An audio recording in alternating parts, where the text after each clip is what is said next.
Hello, hello, hello, hello, hello. It's good to see you. Say hello.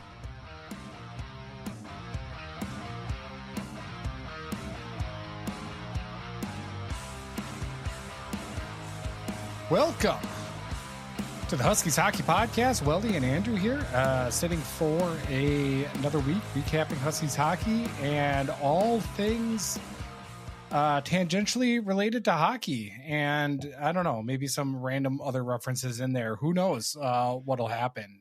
But that's why you turn into the show, because it's pretty crazy what we can come up with and what's on our minds and what random reference we're gonna get. It feels like you're leading me in some direction.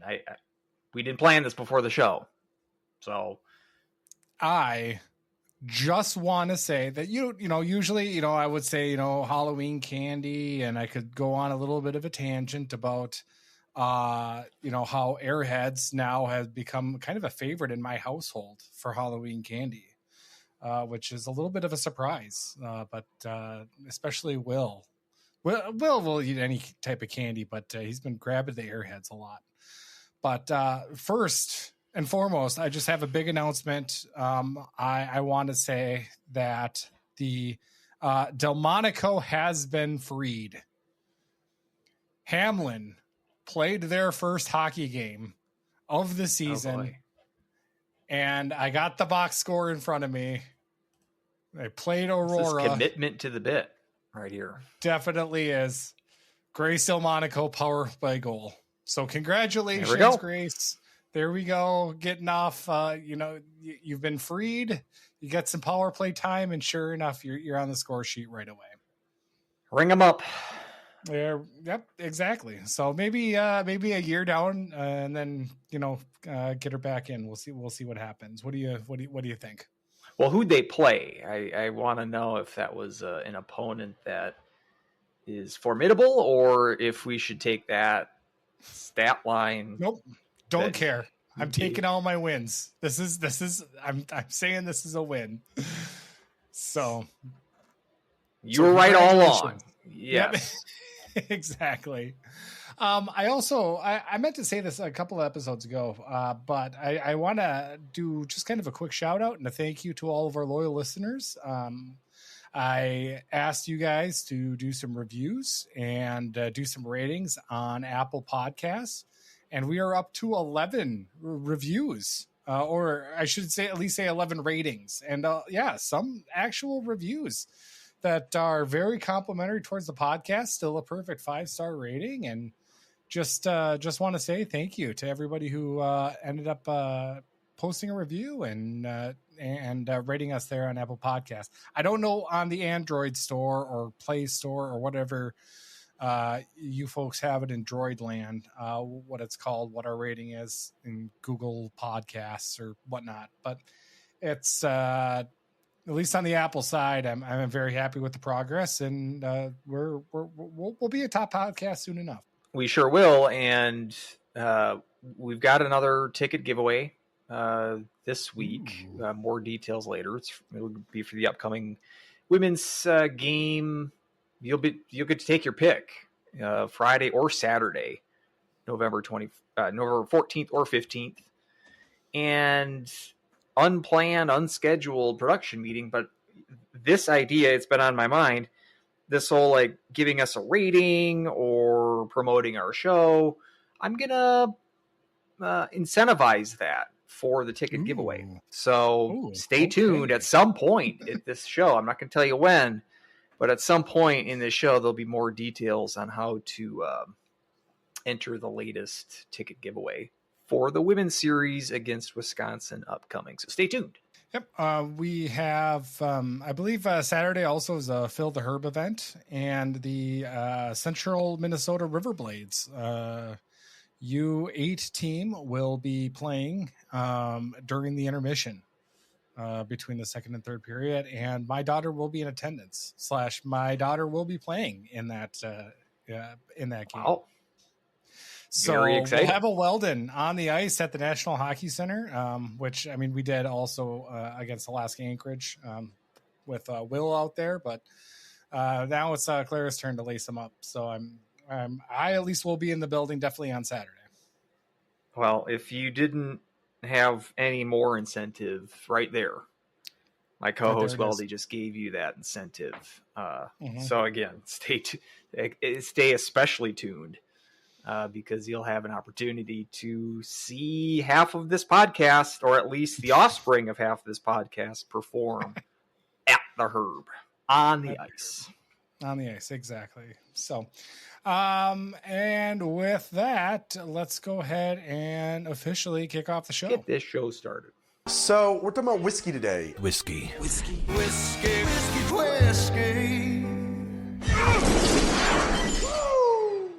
All right, whiskey time. Did I talk about t-shirt time, or did I not talk about t-shirt time last? No, podcast? And that sounds titillating. Do tell. Oh. Well, it was for people of my generation, the millennials that are listening here, t-shirt time was very popular with Jersey Shore. When you're getting ready to go out, you have t-shirt time, you call out the house, you put on your t-shirts, you get ready to go out onto the boardwalk, or the cabs are here, and they have a little song, t-shirt time. Anyway, during the homecoming game, and I assume it's just all games, but they've got the t-shirt cannon, and they actually play a clip of t-shirt time for Jersey Shore. I loved it. I got a kick out of it, but I was just kind of wondering, within the college crowd, or the I'll say boomer generation, I feel like that's still about 3/4 of the Herb there. That t-shirt time is a little bit lost on them. So I don't know. I loved it, but I was kind of going around. I was like, maybe you needed to update it with like a ridiculousness, because that's all MTV plays now. Reference. Yeah, that was a wide span of ages that you brought up there, and I suppose I'll speak for the boomers. Me being 1 year younger than you, I didn't know what you meant when you said t-shirt time. Gym laundry and what was it? Gym tan laundry, GTL. That 2/3 of that I was able to butcher, but that's all I really got for Jersey Shore. It's in that weird. I brought this up a couple years ago about someone brought up Rick rolling. It's in this weird middle ground where it's not old enough to really tickle the nostalgia bone, but it's too dated to be still fresh. I think that Jersey Shore is similar. Falls into that similar awkward valley of nostalgia. Give it a couple more years, and I think you'll really hit with that. I don't know. I got rickrolled the other day, so I think it's still going strong. So it was 1-2. I should have saw it coming, and I was like, you got me. You got me. You were wondering again about our references and where this podcast will go at the top of the show. Here's another. So just plug in a random blah blah blah blah blah Taylor Swift blah blah blah. Okay, now we're up to date with our references. Yep, exactly. So Whiskey, we're going to Iceland. First appearance in the Costco party sampler. Fitting. World hockey powerhouse. Iceland. Exactly, in the D2 space, at correct. Least. Gunner was it? Who was the stud? Gunnar Stahl. Gunnar Stahl, which is not an Icelandic name, especially the last name. But and what was the coach's name? The guy with the slick back hair. Wolf the dentist Stanson. You're good. Him the dentist. So good. Good stuff. What's the as far as like and D2 is like the worst of the three in my opinion. I should rewatch it. It's better than D3. D3 is like it's not even canon. Estevez has a cameo role. It's Jeffrey Nordling. It doesn't count. It's 1 and 2 is the franchise. That's where the franchise ends. Correct. So it's not a trilogy, duology. The thing is yeah, the hockey isn't the main focus, but the character development and the growth is, and that's where it's a little bit of a kind of polarizing within the Mighty Ducks community, which is understandable. But the message and kind of Charlie needs to be taken down a peg, and Fulton and it's about buying into a team and defense, which, spoiler alert, that's going to be kind of a theme of the show, I think, about really selling out and playing angles and defense, because the Huskies had a little bit of problem with that, both on the men's and particularly the women's side, but we'll get to that in a little bit. But I think it's one of those things that if you take it like more of a movie with a full look at it, like D2 was just a farce, and it was. Yeah, it certainly was, and it's. I mean, it's not like the original is Casablanca. I mean, it's not like these are. Yeah, no, cinema, absolute. The cinema. peak. Don't even tell me it's different. No. Yeah, I will not. Hey, soft spot for it. I think, was it last year? I remember I've seen D3 in the last year or two, and I think it was because we brought it up on the show. And I can't remember. There was one part early in it that I busted a gut, had no idea that it was coming. So yeah, it very enjoyable. But let's not kid ourselves that these are high cinema. I do wonder if I'm going to, at what age can I show that to the kids? The first one, I'm sure Clara could. I don't know if it's PG, isn't it? It's PG. It's more of like being able to sit through a whole movie and understand, the nuances of what's going on, versus I'm not one of clutch my pearls at content and whoa, what will the children, got to protect the children. Like it kind of sounds like you are, if you're guarding the Mighty Ducks from them. It's not that I'm guarding I'm more of guarding them of like, will they actually sit down and enjoy it? Okay. And they would. That I get. Like, you don't want to expose it to them too young that they tune out right away. Yeah, you want them to be a little bit more mature in order for them to grasp the great messages that these awesome films present. And the earlier they know about the inner workings of youth hockey politics, I think the better, especially if they're both going to be in youth hockey. And the consequences of driving under the influence. Exactly. And what you might be court-ordered to do. Yeah, you might be court-ordered to go. He wasn't court ordered to coach. It was a suspension from the law firm. But anyway. That's right. I'm sorry. I guess I got out Iceland. Over my skis there. I thought it was a court order, but you're right. Yeah. It was Duckworth that it was Mr. Quack, Mr. Ducksworth. So, all right. Right off the nose. Not great. I will say that, already I kind of have a little bit of a low bar for ice. Like, as I was pouring it kind of looked a little more clear. I don't know. Well, I mean, it is a land of ice, so it's very possible that this was distilled in some fashion based on ice. Oh, that's interesting. Ooh, that got bad.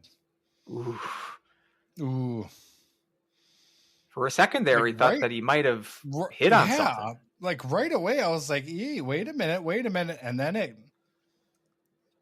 Now, I don't think that we went to Iceland in the first tour. We did not. This is our first and probably only stop here. Oh, man. Are you going to finish that snifter? I don't know. Is this in the running for Finland? Like, I think could so. This knock Finland up in the rankings? It might. This is. I mean, right away, it wasn't too bad. One more sip. Okay. So he is a glutton for punishment here. Did it improve at all? God, no, it didn't. I'm going to break a rule here. I'm going to see if a little bit of water will open something up. Hold on a second. The Iceland needs more ice. Yeah. Maybe it releases some kind of flavor there with a little bit of water. Something tells me it's not going to make it turn around.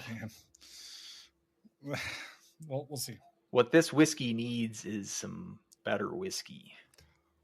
Is I think the review for this whiskey. This is oh man. God, it was drinking it in 3 slugs within the course of 45 seconds make the experience any more enjoyable? No, not even a little bit. We're going to put it in the 2s. I was gonna say, God, do I put it into 1s? Do it. I don't think so. I'm gonna go with a 2-4. Okay, well, I mean that's a full point. Was it 3-4? Was the Finland whiskey from the first go round? 3-2. 3-2. So I mean, almost a full point. I mean, I'm sure if I go back right now to the Finland, though, that's gonna taste like Knob Creek compared to this. Oh. Wow. So I guess we avoid Iceland. Iceland for whiskey. Iceland can stick to hockey expertise. And they can put their bourbon making aspirations to the side, according to Weldie. This is Gunnar Stahl took a career into distilling and crapped out at that as well. Anyway, let's talk about the men's this weekend. Splitting with Western Michigan, 6-5 loss on Friday night. Come back with a stellar performance with a 5-1 victory. Kind of overall thoughts on the weekend. First and foremost for me, really, I'm just happy we're scoring goals, and we're scoring goals in bunches, and really the depth of this team, and really just all weekend, I thought that fourth line played absolutely stellar. I thought they were, I thought they were incredibly good all weekend, and the goals, the power play keeps clicking. I'm working on a video for a supercut of just a bunch of clappers from Bernovic, and his shot has, what just absolutely phenomenal. And what I like about our power play look is, there were also 2 power play goals off slap shots from Tyson Gross, and so it's like you can't really babysit Bernovic on the power play, because we'll just go the other way with it, and Gross can unleash it too. So it's good to see already 10 games played, 10 goals for Austin Bernovic, and is just has been obviously the star of the team here so far. Saw both goalies this weekend, Shostak and Berzins. Berzins obviously flirted with the shutout there for about 56 minutes and change before having to get for giving up a goal on the power play, which, penalty kill 0-3 for the penalty kill there on Friday, which doomed us, and a lot of defensive miscues there, but able to battle back and again score some goals, which is the biggest thing that I'm thrilled about. And then losing Tanner Hendricks is kind of a big one for 3 months. Brother on brother crime there with the hit, but kind of a freak landing for the lower body, twisted something in his leg and is requiring surgery. So at least till February he'll be out. So that's going to be where Thiessen or Belial is going to have to really step up. And I thought Thiessen played a solid game there on Saturday. So, what were some of your thoughts there for the weekend? This the weekend, at least the Saturday game, and as you said, the 10 goals on the weekend, that says a lot more about this offense than the month prior to that, when even last week or at least I was just at least warning folks how much we can take out of performances against teams like Anchorage, teams like Vermont, the CCHA teams that they played earlier this year. Facing Western and facing Slukinski and getting 10 goals by him, no empty netters in the bunch, making him look fairly mediocre, worse than he actually is. That's a statement that you can only make against highly ranked teams, such as Western Michigan is. So sort of the cute story, but show it against a good opponent. That, at least for the offense this week, passed with flying colors. And it gives me a confidence on the depth of this team. I'm not sure if I'm ready to expect the fourth line to contribute like that every weekend. Third line as well. But obviously we'll take those contributions. Makes you a much more well-rounded team.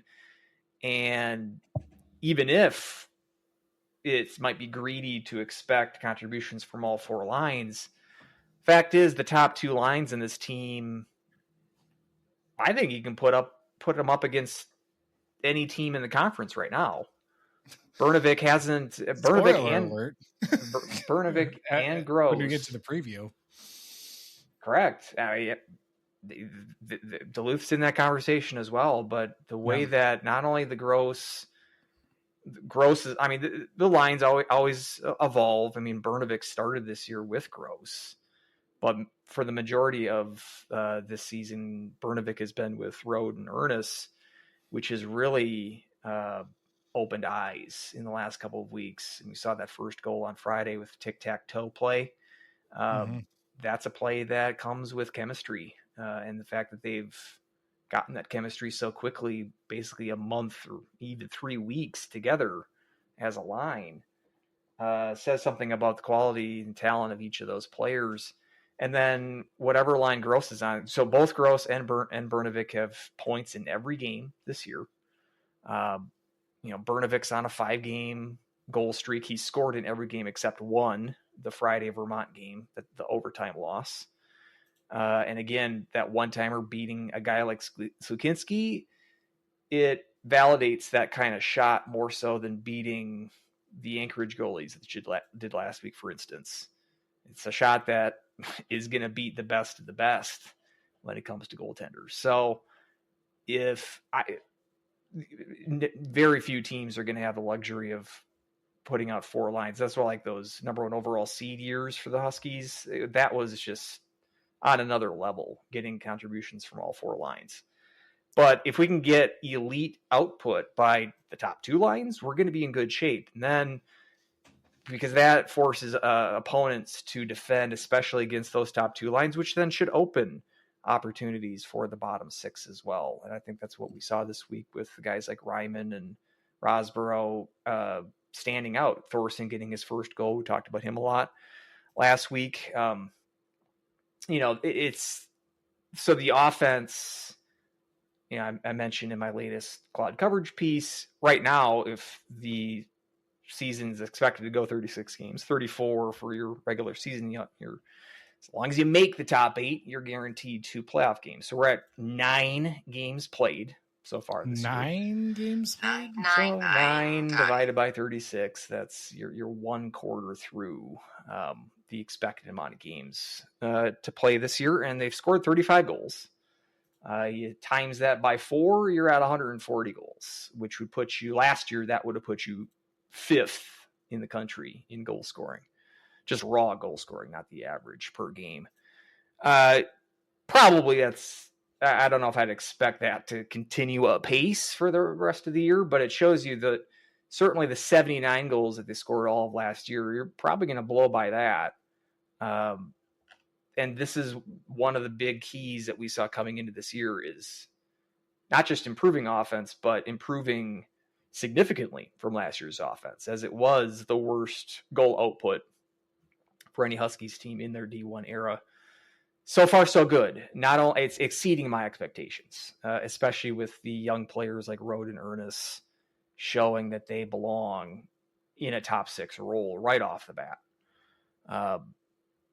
And goaltending as well. I mean, that's going to be a storyline that's we're not going to get a firm answer on that until fairly late in the season, I think. I'm happy to have a good competition between Berzins and Shostak. I didn't think Shostak looked very good on Friday. Berzins clearly outplayed him on the weekend, and I think he's due to get the start at Amsoil on Friday. But I don't think that means he's won the job or anything. It's a very good chance that we see Shostak on Saturday if it is a Berzin start on Friday. I'm happy with rotating those guys, or at least just playing the hot hand. And right now, Berzins has the hotter hand of the two. But it's a position of depth, I think, because I think either one of those goalies is capable of stealing a game for you. Defense, as you mentioned, is the one big question mark that remains. And again, it's not like this offense is signed, sealed, and delivered. We don't have to worry about it anymore. They're going to need to continue consistently scoring. My confidence level on them doing that is at a point that I didn't expect it to be at this early in the season. And so just hope that continues along. But I do have confidence that it will because of what we've seen the early returns. The defense, though, is going to be the one unit that holds me back on this team in terms of how far can this team go? Is this an NCAA tournament type team? The defense gives me pause, especially with Hendricks now being out for half the season, essentially. Knocks him out of the World Juniors conversation as well. It's unfortunate for him. He wasn't a lock to make the team, but he was participating in their summer camps. He was certainly going to be in consideration. And seeing as this is his last chance to be on the U20s, it's a bummer for him, missing out on that opportunity. And yeah, as you mentioned, it's going to be guys like Thiessen and Belisle that get to crack the lineup because of this injury. But everybody else on that depth chart basically has their responsibilities elevated. We saw Zinger basically do that in real time on Friday, move up to the top pairing with Wiley, and then assume Hendricks's position on the second power play unit alongside Smolinski. I thought with some mixed results. You can go back to any number of our podcasts. I've been not the biggest fan of Zinger at the defensive position basically since he's been in Cardinal and Black. I think putting him on the top pairing exposes him to a level that I think is unwise. But then again, it's not like there's other members of this defensive core that really scream out top pairing defensemen. I think that they're all worthy to give a look to, but they're just, even with Wiley himself, it's not like these are players that, we've seen some great defensemen come through this program in recent years. Anhorn, Nick Perbix, you want to go back a little bit. I don't think any of these players are to that level, which not every player is going to be. Nick Perbix in the NHL, so it's not like these players we should expect every defenseman on the Huskies to, live up to that kind of standard. But someone's going to have to step up, at least in Hendricks's stead. Guys like Loftus, Smolinski's look good in for the most part. Bufflin's kind of been hot and cold. I think Loftus kind of in that category as well. Reiner's, I'm not really sure where exactly. I mean, he's putting in more offense this year, but I think he's been a little shakier defensively. It's the one unit that I'm less confident on. And with the injury of Hendricks, it hurts the depth of that unit especially. So I don't know. It's going to be a big question mark that this team, or they're going to have to still answer those questions for me to make me convinced that this team is, let's say, a top half of the conference team. I'm not quite there yet because this defensive performance, I think it's cost you 2 games this year. St. Thomas game to open the season and the Friday game against Western. Play better defense in those games. I think you win both of those games. And so 2 out of 9 games, 20% of your schedule, being the defensive core being the culprit there and taking a win away from this team's record. You can't afford to drop games at that sort of pace with the kind of shaky defense that we've seen from time to time. But we see a performance more like we saw on Saturday for the defensive core, as well as the goaltender, if you want to lump that into the overall team defense. yeah, you're gonna win games more often than not if you play that well that you did on Saturday. I'm just not sure if I'm ready to say that this team is consistently going to put in that kind of performance. But long story short, too late for that, I guess. But this was a good performance. The Saturday performance, I think, me speaking personally, I mean, it's hard to think about the first month or two from last year, but if you can remember, because it's been a while, but this was a 9-3 team at a point last season before it all sort of went down the toilet. No pun intended, or maybe pun intended. Yeah, pun intended. This was the biggest win. This was the win that made me feel the closest to this team might be back. I was really excited by the performance on Saturday and looking forward to this weekend in Duluth with their sort of reemergence this year. Now we're back to a Husky Bulldog rivalry, like a big, key regular season tilt. Giddy up. I'm very excited. Going to Berzins and Showstack, I agree that Berzins, I think, earns the Friday start, and see what happens there on Friday if you give him Saturday start or not. Now, I thought Showstack played okay, but he seemed a little more, I don't know, flappable, I guess, in that. Like he a little more, not to the level of Cocaine Bear, but it was close. It was frantic. Yeah, a little frantic. I think that's a good word for it. Whereas Berzin's just so calm, just ice water for absolutely everything that kind of came at him.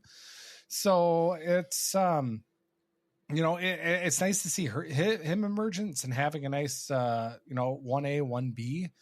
But some of those goals there on Friday, I'm sure Showstack would like to have back.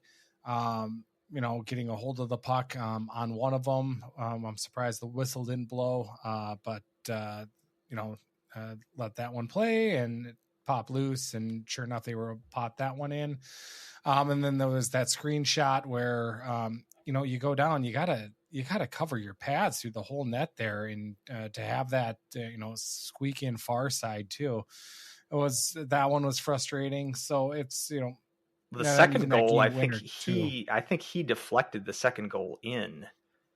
He was trying to make the save, but one of the replays made it seem like that shot might have gone wide.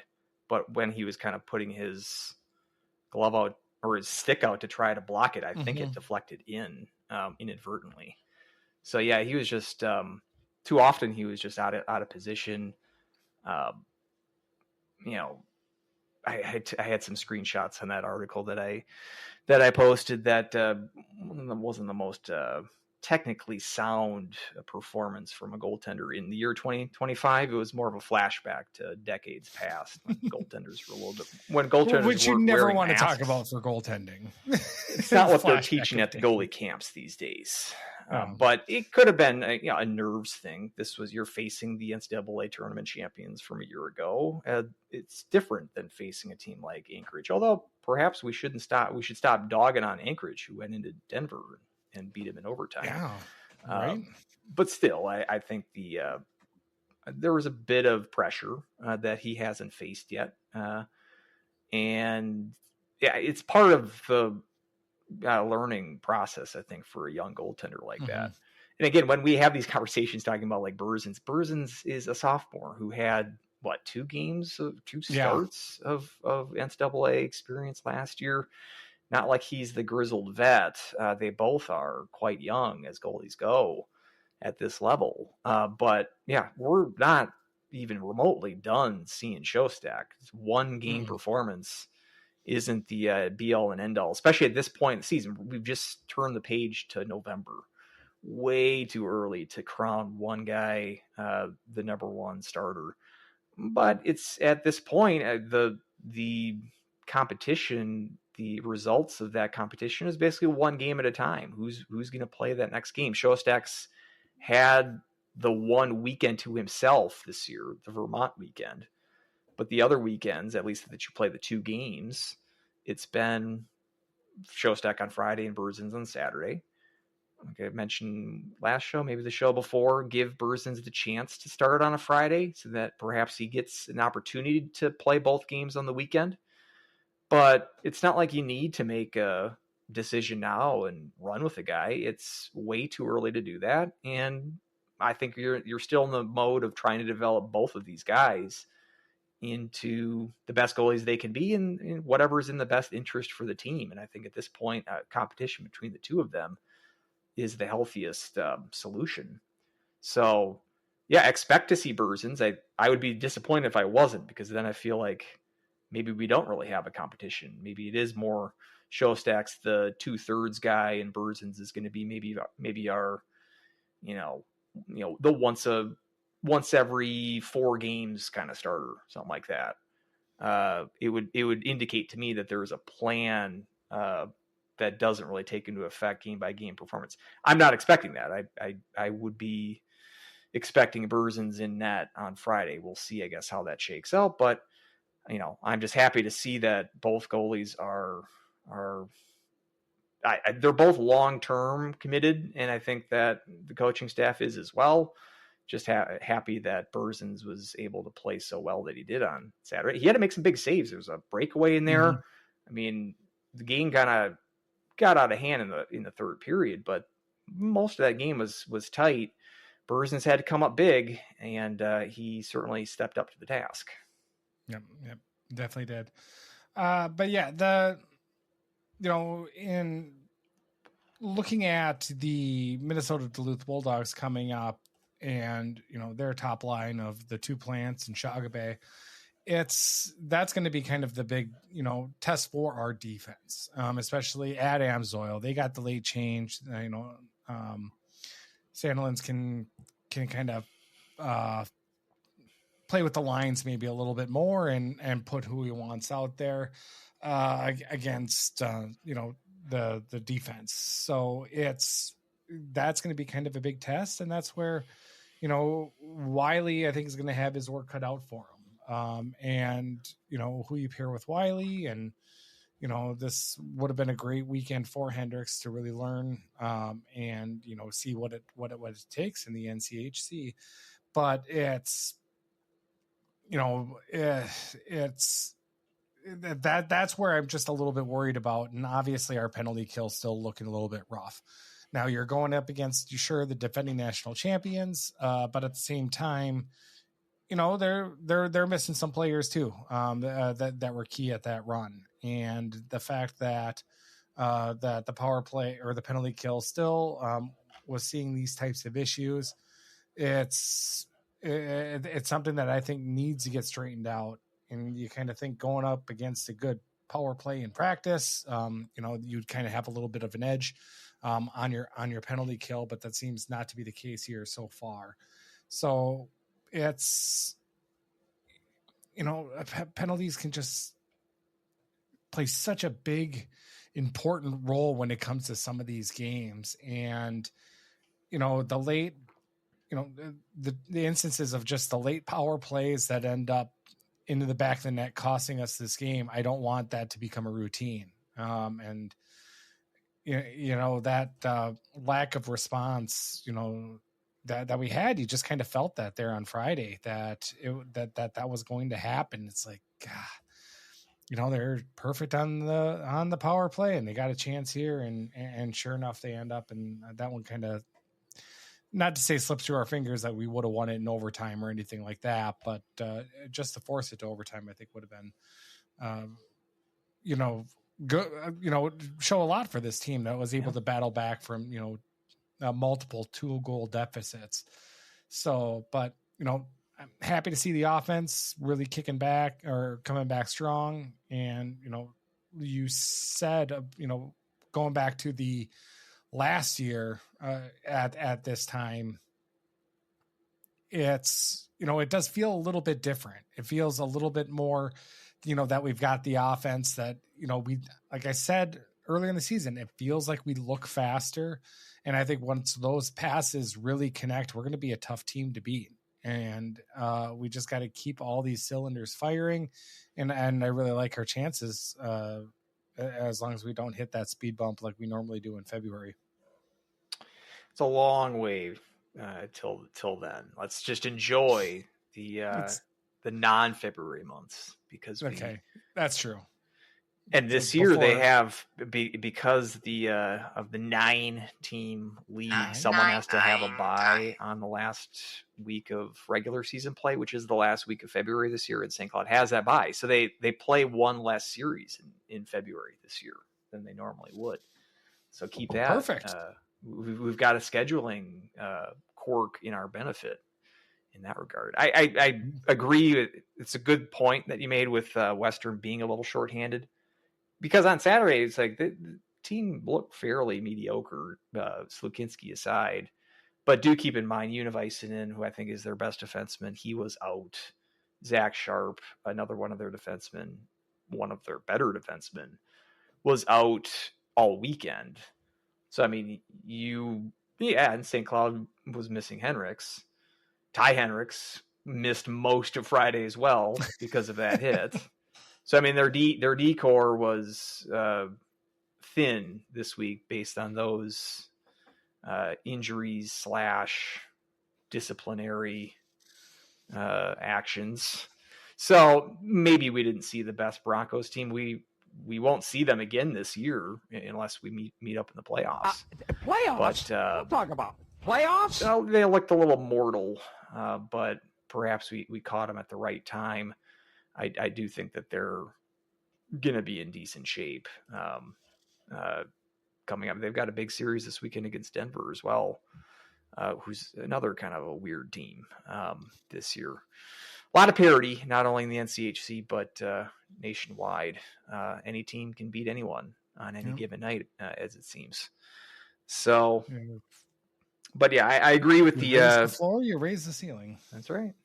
I agree with the increased team speed for St. Cloud, and it's nice to be able to use that to your advantage on the fat ice at home. They played so many home games last year of official fat ice. We hope that ice. That the renovation or ice renovation project at least goes off on schedule because. Still with the Iceland. Just give it up. Another drink, and I just. But yeah, it was a good weekend. I wish that, as you said, getting that game to Friday, and obviously you get the game goes into overtime, different result. Who knows how that Saturday game goes? It's the butterfly effect.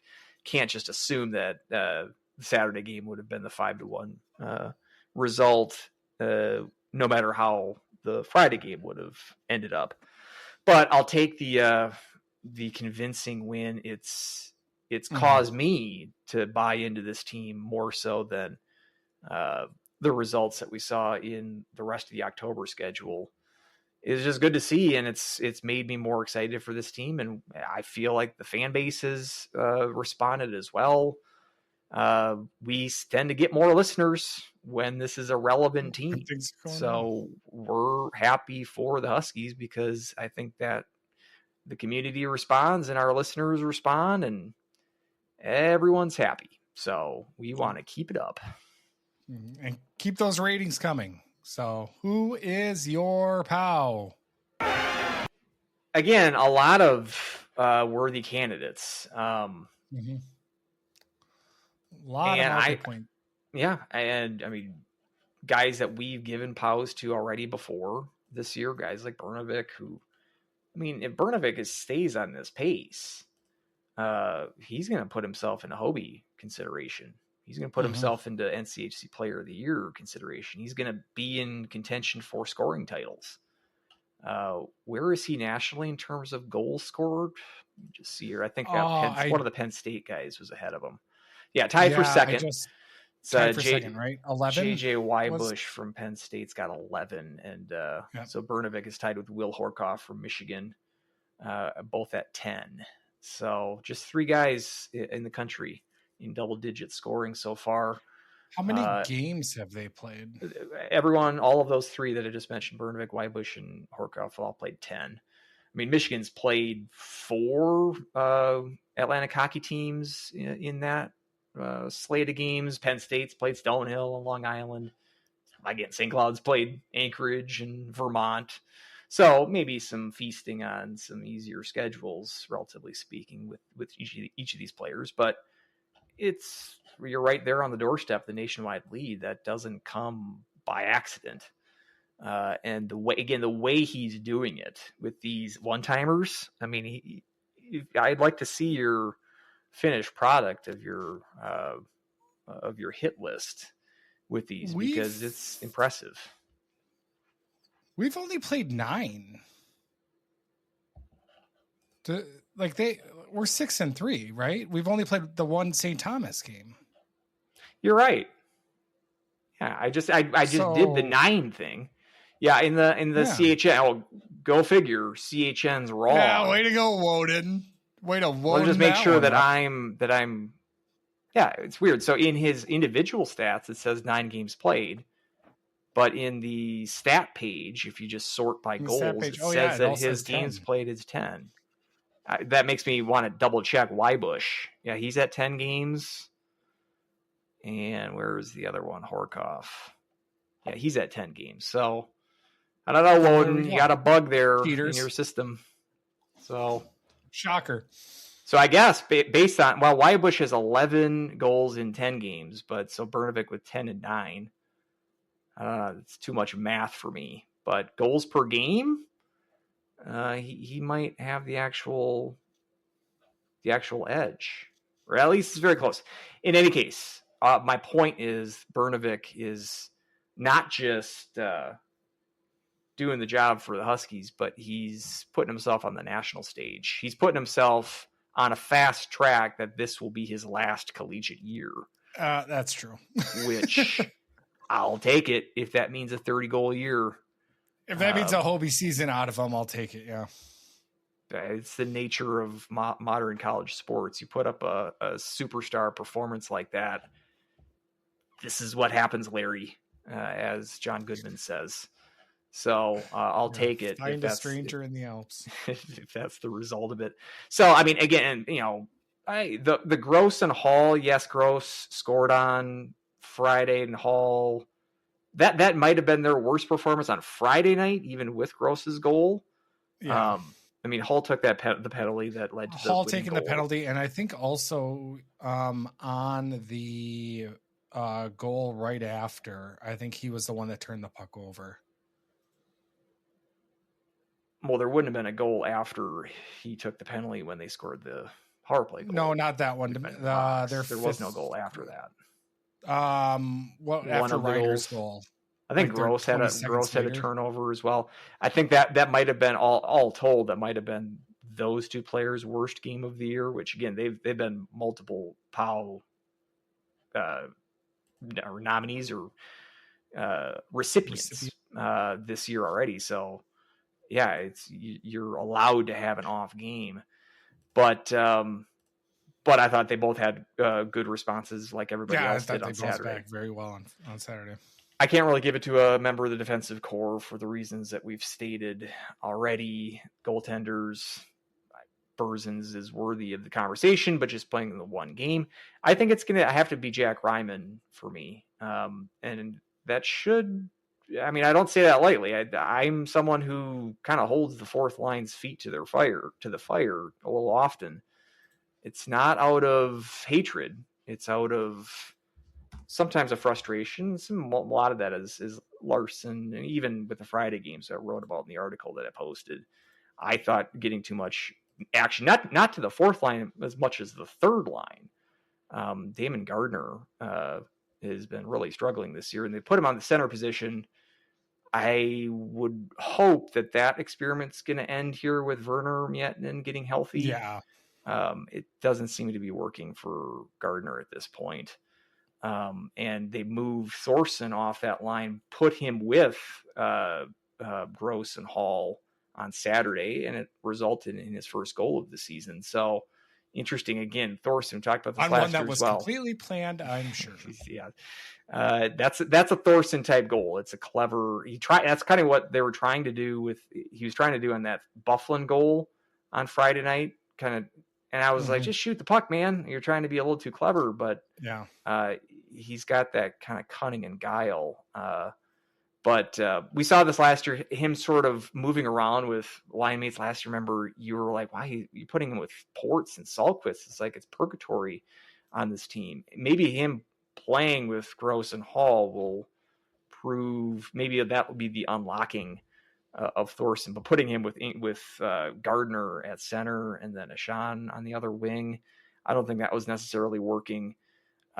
So that bottom six, I feel like Larson could have maneuvered that better, maximize or the top six lines with so many whistles and delays that were happening that last 10 minutes of the third on Friday. But the fourth line really showed up this weekend. I'm never impugning their effort, especially, in terms of like penalty killing, and you need a fourth line. You can't just unless you're Ohio State's women's team, you need a fourth line, and it needs to be something that produces either a defensive, like you're there to defend against another team's top line, or in this case, in this weekend, it's providing much needed offense. And we saw Ryman with 4 points on the weekend. Again, I'm not sure if that's going to be something we should expect going forward, but he's a guy that last year he's got a knack for scoring big goals when they really need it, and it doesn't happen every week because he's just not in that type of role. But Ryman, Rosborough, Rogers, these kind of guys, they do have the ability to produce key goals for this team, and great to see it. And again, if this team if we're all of a sudden talking about bottom six contributors to this offense, talk about the 180 we've gone from last year. And so it's good that, 5 weeks into this men's season, getting a guy like Ryman with all the other candidates that we just mentioned, but giving a power to Ryman, that speaks well, not only of Ryman, but just of the overall depth of the offense, which is great to see. So I'm going to give it to Jack Ryman. And I completely agree. 4 points on the weekend from him.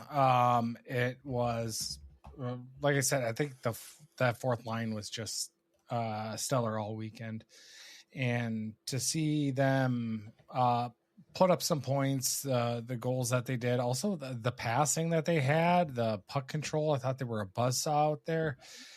So I was very impressed with his play on the weekend, and I think he definitely deserves the player of the weekend. And if that can kind of continue, as we're going to need the depth to really show up here against Minnesota Duluth. So let's go ahead and get to the preview for the Bulldogs. And like you said, this is a series that hasn't meant a lot, other than obviously it's Bulldogs Huskies, but it's as far as the teams, to have both of them in contention, it hasn't been for quite a while. And when they both are, playing well and in contention, it's some feisty, fun hockey games that we're going to be in the mood for. And obviously we're looking at the top line that's, really rivals probably the top line in the nation right now with the two Plants and Shagabe. And I believe Shagabe and Gavin Thorson were both up for Mr. Hockey the same year. So we got a little bit of a bull right there going on. But like I've said in our preview show, I have always thought that Duluth has had a really good team. It's just that they've never been healthy. They've always had key injuries somewhere along the line, and their key players are showing up right now, and it's going to be a lot of work on our defense to try to contain them. And that's what I'm going to be looking for. And, if we are able to, and, kind of did what North Dakota did there on Saturday, I like our chances this weekend, but that's going to be a lot easier said than done. I'm interested to see what Amsoil is going to be like. If there's going to be a lot more excitement with, Minnesota Duluth, and obviously with the gales of November coming in, it's going to be. Is it Edmund Fitzgerald week? What's the date? He says it in the song, right? I don't think he says it like the exact date Or on is the, just in the song. Is it just November? It's November 10th is the day. So okay. we are. So it will be this the weekend. Yeah. So yeah. Yeah, it's again it hasn't been Did that I ever long. tell you about my time when I saw Gordon Lightfoot in concert? We have discussed that. Okay, all right. And where was it again? It wasn't in St. Cloud, was it? No, it was at the Stage Theater in Minneapolis. And I think my wife and I went, and I think we were the oldest or the youngest people there by about 30 years. that right. Went there and actually purchased tickets. That was there voluntarily. Whereas it was a lot of grandparents and kids going to the show. And you can't. There's something in there with. You can be very heavy-handed in your opinion about Gordon Lightfoot. There's a somewhat of a joke in there that is bungled. Get it? Lightfoot and heavy hand. It's opposites. That's it. I was going wordplay. I was thinking way too deep into that. I was going through his catalog, and I'm like, no, Carefree Highway, Sundown. No, it's just bad wordplay. Edit that out. Edit that out. I know that you can edit this, so edit that out. Can't do it. Staying in there.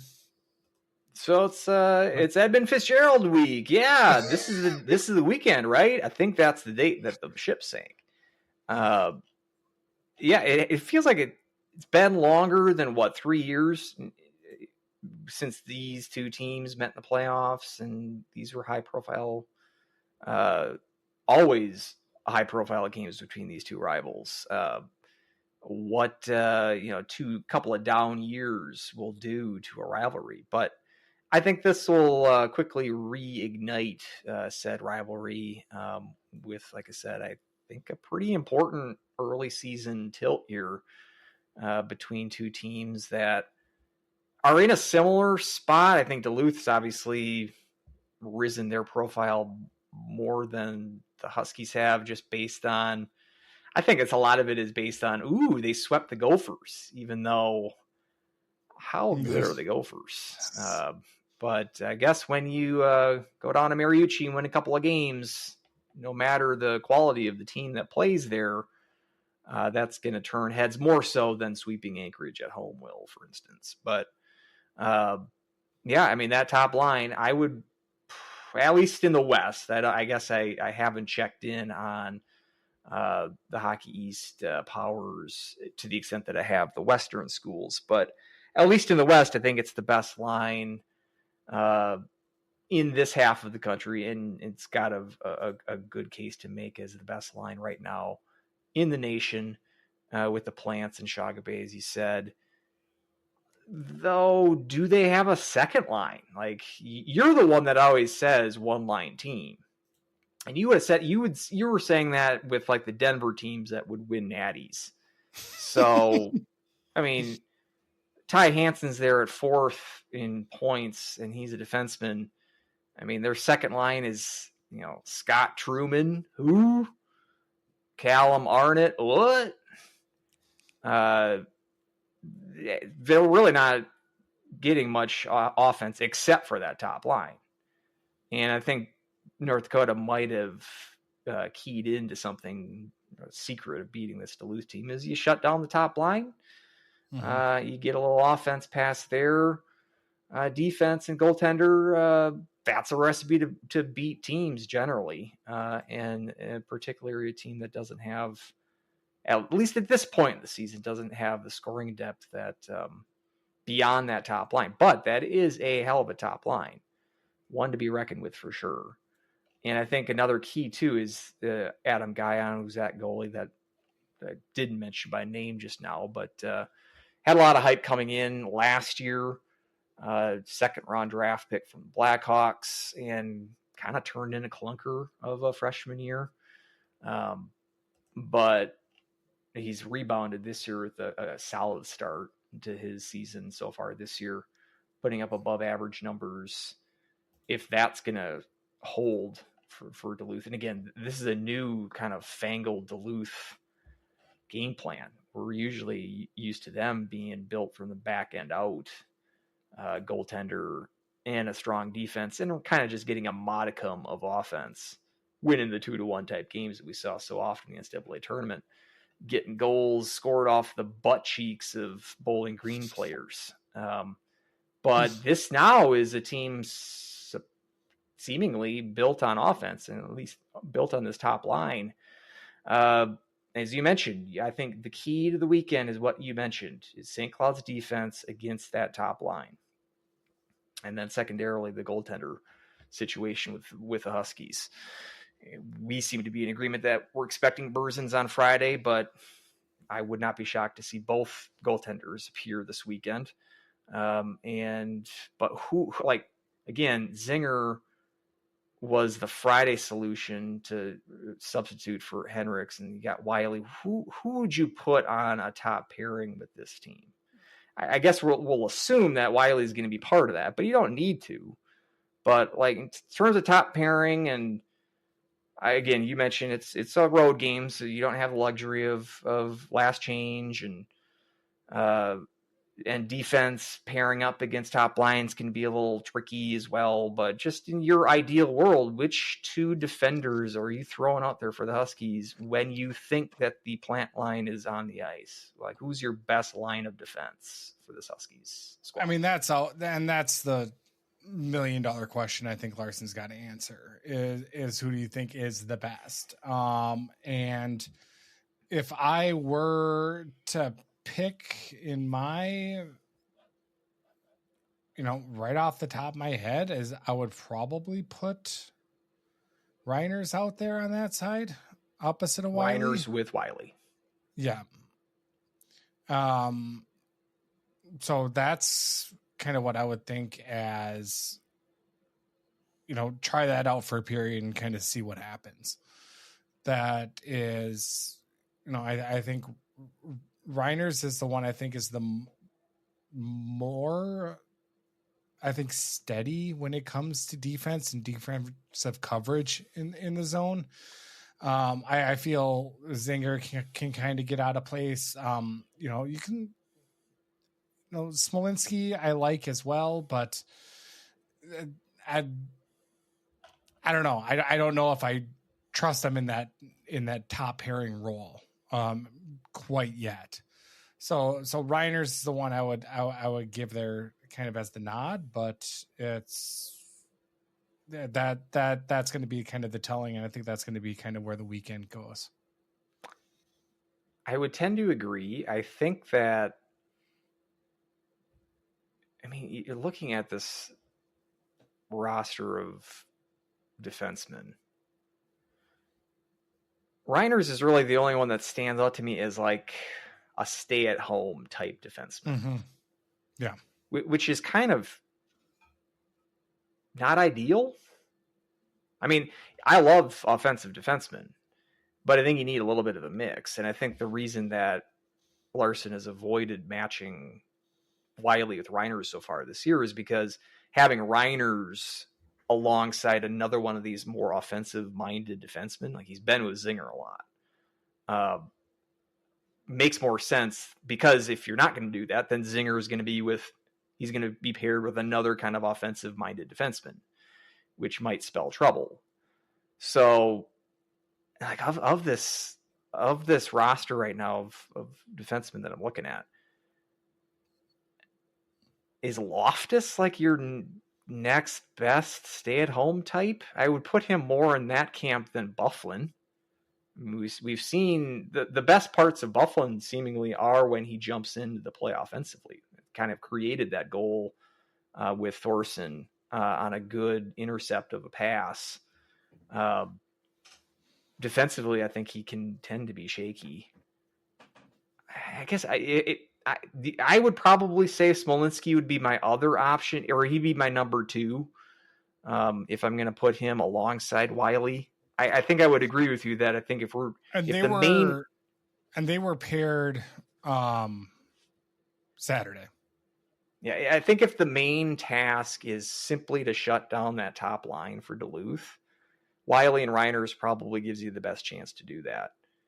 That might result in the remainder of the defensive pairings leaving a little bit to be desired, but so it's a priority. With that?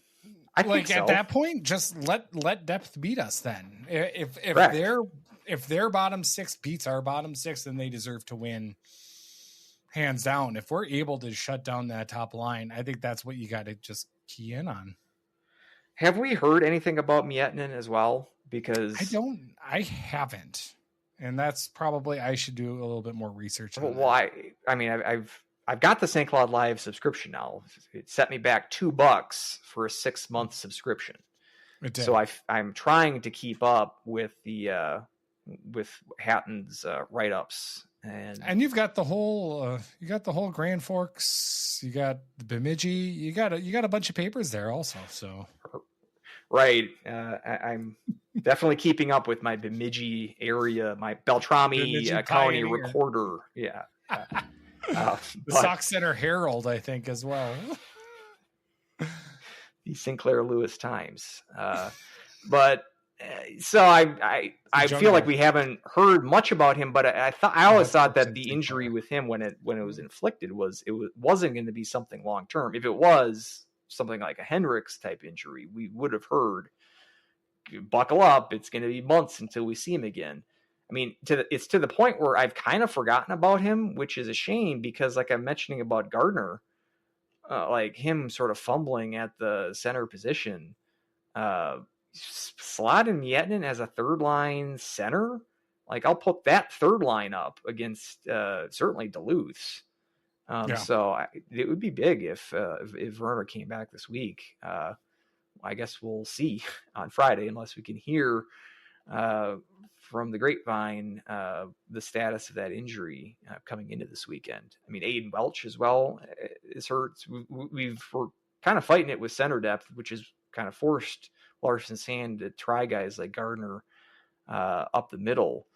But again, if those top two lines for the Huskies can continue to cook, and if the power play continues at a near 40% clip, I think we're going to have enough offense to compete. I think it's going to come down to defending Duluth's top line.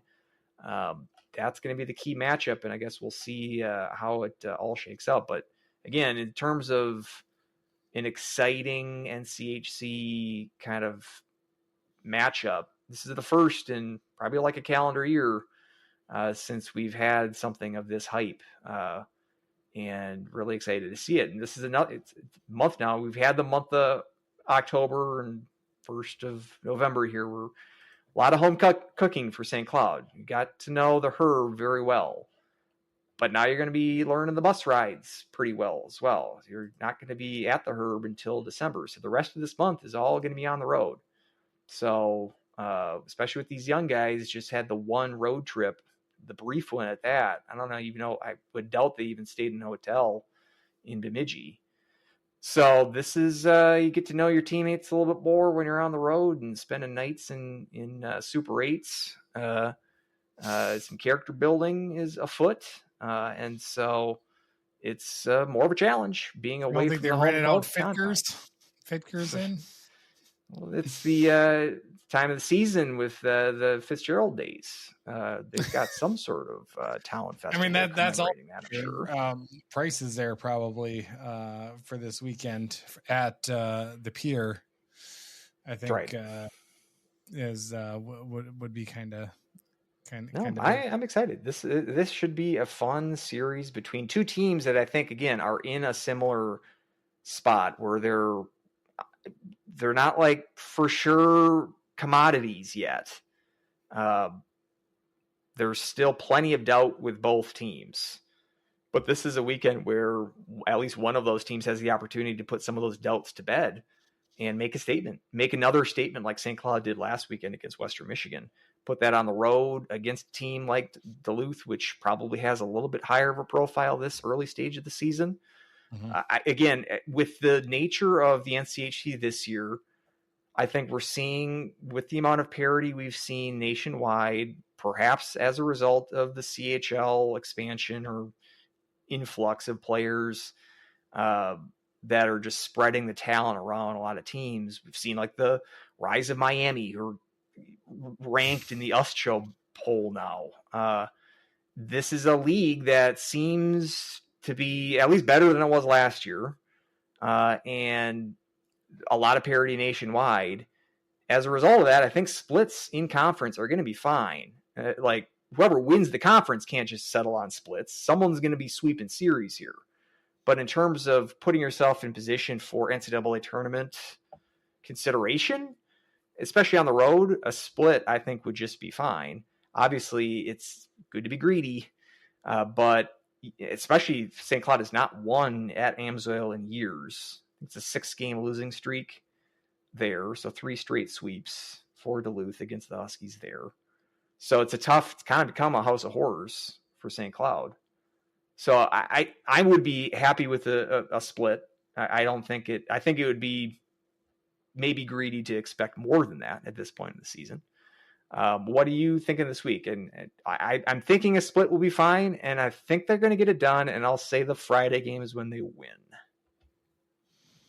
And Berzins is the starter? Correct.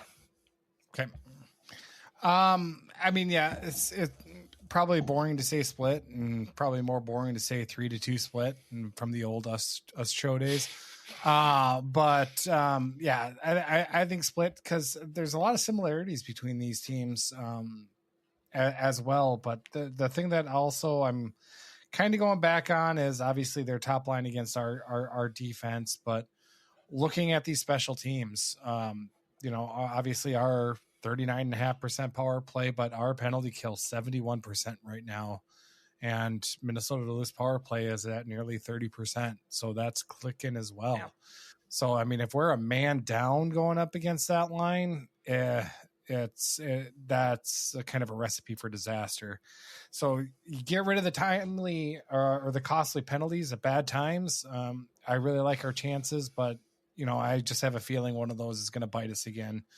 So split, I think, as well, as kind of what I am looking at. And that's what you'll predict as well. Yep. So that's what I'll predict. I will predict probably it'll be a little bit different. I actually, for some reason, I don't think Larson's going to change. I think he's still going to go with Showstack and Berzins. And I think he's going to go with Showstack on Friday. Yeah. I think he's going to keep the rotation. And that's not what I would do. That's not what I think he should do, but that's what I think Larson is going to do. I think he's going to want to keep the routine. I think that's more likely if it was literally an every weekend split. But like I said, he had the 2 games against Vermont that he gave them both games. Makes me think that it is more of a whoever gets the Friday has that opportunity. I think that was more of like a redemption thing, though, for him because of, the 2-1 overtime loss. And it's like, we got more reason to come back with Berzins. You lost against Vermont. Yeah, but I don't know. It's like I said, redemption is like, I'm going to give you the chance to kind of redeem yourself from. Okay, he played poorly on Friday. He could have redeemed himself on Saturday against Western. So yeah, putting you in a box. I'm saying he's going with Berzins, and he ought to go with Berzins. I'm saying he ought to go with Berzins too. So, but you're expecting I'll put that on the spreadsheet for the bets. You want to make it interesting. All right. So you're going to stake out your claim that they're going to go with Showstack on Friday. Correct. Great. It's a lot of these bets that we have on here are like season-long bets. We're not going to get these until 6 months. It's good to have a quick one, a quick turnaround. I like it. Yeah. I like it. Usually I forget about the bets, and then I will not forget about this one. Oh, you're just very confident. It's not like I would feel like it was the wrong. I would be kind of upset actually if Berzins didn't get the start. So I'm quite interested in how it all shakes out now. I don't know if I'll be upset, but I'll be like a bold strategy, Cotton. That's kind of how I would look at it. And if it comes out, he throws Showstack in, and he looks like Terry Sawchuk with those floppy moves and shutting out the Bulldogs, then hey, he made the right call. Out of all of the goalies, why did you go with Terry Sawchuk? Well, I said Roji Vachon in my cloud coverage piece, which we're talking about references that nobody gets. But the whole point was it's the style of goaltending that we don't see anymore. So it's got to be a little old-fashioned.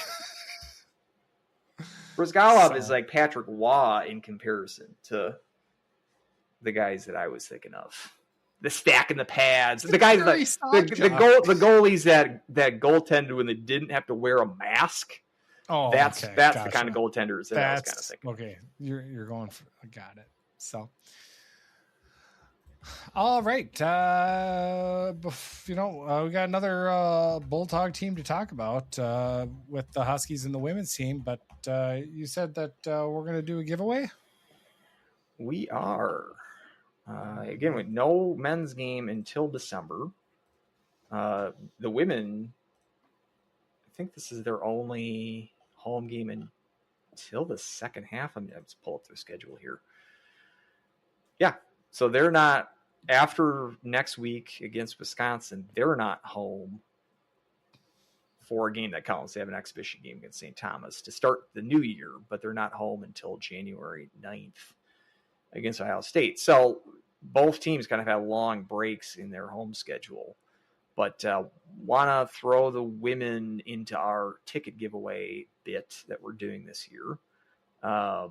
So again, they play that series against Wisconsin Friday the 14th at 6 p.m. local time. And then also the Saturday afternoon at 2, which is the game that Weldie here says that he'll be in attendance along with Clara, who'll be doing the Little Chippers. Did they call it Little Chippers as well? Okay. No, that's. Is there actually is like a Little Chippers Dutch. LLC? Like, is there like an actual official? It might be actually trademarked by Old Dutch that nobody else can use Little Chippers for their intermission. So I'll have to reach out. I'll reach out to their marketing person and see if we can get a sponsorship relationship started with Old Dutch. So I think they just they'll probably just say from the Central Minnesota Riverblades U8 team. So what we'll do here is we're going to give the same sort of setup here is you'll email the show, the passcode that I'm going to give out in a second here. But instead of it being locked in on the Saturday, because I'm going to be paying for these, a la carte, so to speak, it'll be whoever the winner's choice. If you want to go to the Friday game, I can make that happen. You want to go to the Saturday game instead, I can make that happen. What we'll do is it'll be up to $50. So it's $10 seats for adults. So that can be 4 adult seats. Kids under 12 are free. And then 13 through 18 are $5 tickets. So however you want to divvy that up, 4 adults, 2 kids, 2 13 through 18 year olds, I'll make that happen. If you want to bring 1 adult and 11 kids or whatever that is, I can make that happen. $50 max based on the ticket prices and who you're planning on bringing. And you get to choose which day you want to go, either Friday or Saturday. But so that's the deal. You get to see the defending NCAA tournament champion Wisconsin Badgers in person. Get to see a lot of the Olympic team, future Olympic team in 2026 playing for the Badgers. You could see some Olympians for St. Cloud as well, several European Olympians in action. The passcode that you're going to want to do. So playing Wisconsin, this passcode is kind of a double entendre because it's a hockey term, but it's also the official state motto of Wisconsin. It's one word and 7 letters. Do you know what that state motto of Wisconsin is? And it is also a hockey term. Cheddar. Which was also one of our passcodes. Oh, that's right. We already used cheddar, isn't it? That's good. 7 letters too. You are clever. Cheese. Yeah, with a couple of other E's. I Extra actually thought I E's. can't make it another cheese-related thing because we already did that with Vermont. All of our Wisconsinite listeners are shaking their fist at me because how did I make Vermont the cheese state over Wisconsin? But I digress. No, that 7-letter official state motto of Wisconsin is forward, just like a hockey forward. Moving forward. God, today I learned. So that passcode, forward, FORWARD. Email that passcode to Huskies Hockey Podcast at gmail.com. Again, Huskies Hockey Podcast at gmail.com. Again, with those, you mentioned at the beginning of the show, the reviews. What I'm going to do here, you want to increase your chances to win. You get extra spaces on the wheels, huh? It's difficult for me. I'm not going to do that legwork of verifying this. So here are your instructions in the email that you send with that passcode that I just mentioned. And I'll say it one more time. That will be the last time I say it in the context of the passcode, because I probably will say the word forward sometime later in the show, because like I said, it's a hockey term. But forward is the passcode. But somewhere in that email, you can send a screenshot of either a tweet saying, listen to the Huskies Hockey Podcast. You can send a screenshot of you retweeting either me or Weldie tweeting out the link to the show. You can do a review on iTunes or any podcast provider. Any podcatcher. Take a screenshot of the review. You don't even need to do a review. Just do the 5-star. Take a screenshot of the 5-star review. Send that in as a screenshot to the email. If you do a screenshot of something, can be anything, Facebook post, anything that's online that you can take a screenshot of that says, hey, listen to the show, boosts the show in some sort. Include that as a screenshot to your email, and that will count as an additional entry into the show. So you get to double your chances to win the not just the 2 tickets. That's just for the men's giveaways, but this could be up to several tickets, up to $50 worth of tickets for the upcoming series against Wisconsin. One of the 2 games, it'll be your choice. So again, send me over the passcode and or any of those screenshots, like I mentioned, something that plugs the show. We want to share into this community of Huskies fans. We want to expand our listenership. We think we've got a fun little club here. We want to get that out to more Huskies fans. Yep. So spread the word, and you get to improve your chances on taking a Huskies game on our dime. So again, send in that passcode to Huskies Hockey Podcast at gmail.com. Perfect. And this women team, I mean, I'm going to probably not be the most rosy about them as of right now, but they're still a fun team to watch. And if you haven't had a chance to watch high caliber women's hockey, it's just as intense. So don't let it fool you. Love it. And, if you bump into me and some of my kids running around, please reach out, say hi. So, but let's talk about this frustrating weekend for the team, and looking at Minnesota Duluth again, a team that is that on the cusp of the 4th, 5th. That's we've been toe to toe with them so many times over the last couple, and we're toe to toe here with them this game. And Friday we just kind of let it slip away. We take an early lead, 1-0, and then 2 goals in 15 seconds or so to end out the first period. JoJo gets chased. Hugendam comes in, able to battle back. We get good starts, early goals in the second period with Grace Wolf with a goal. Riley Mustonen with a goal there early in the third period. But again, just out of reach, Minnesota Duluth in that first period, that end of the first period, just kind of hangs over and just kind of haunts.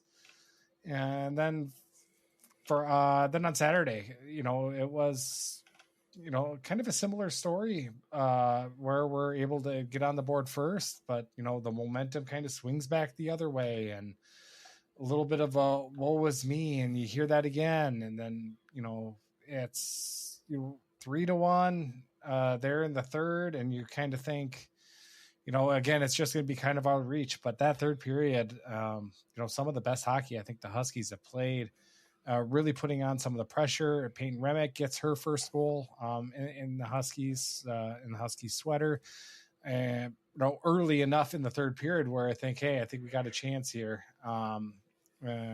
Then we're kind of coming down, but we're not able to get that victory there in the waning seconds of the third period. So get swept again by Minnesota Duluth. Again, really frustrating that we can't get over the hump. This time, though, at least we're scoring goals. They were missing for the rivalry series, Gascon and Caitlin Kramer. So those are two big forces there that Minnesota Duluth didn't have at their disposal, playing for Hockey Canada. But at the same time, it's you're right there in there, and I think just a couple of things kind of go our way, and I think we can take a game. But it was just the positioning was off on some of those goals, and it's. I think, we're talking about the goalie tandem for the men's team, but I think a serious discussion here, it has to be made here with JoJo, because I think that this was not a good weekend for her. I don't know if, the Bulldogs are her kryptonite, being her former team, but it was, especially, those goals there at the end of the first period on Friday. Those are both short angle, high shots that just need to be stopped. So it was just incredibly frustrating to see that kind of those crumble on some of those goals. Just before, just a point of clarification: were Gascon and Kramer out not because of injury? Did you say it was in preparation for Olympics? Was there other commitments that they have this weekend? They were because they're both Hockey Canada. They went the rivalry series. So there was some rivalry series games this weekend. Or next, at least, or like this week. Okay. I mean, a huge break for the Huskies. I mean, it's Gascon, probably the best goalie in the conference, and Kramer, their top scorer. You feel like that's a good formula. A kind of break that the Huskies don't often get, especially playing this team Thursday, which they're all. And are those in Canada or the U.S.? U.S. Do you know where? Ohio. Thursday is in Ohio and in Cleveland, and Saturday is in Buffalo. Are those going to be televised at all? NHL Network. Really? So, okay. Yes and no. So we're like, again, like they are televised, but like who gets those channels?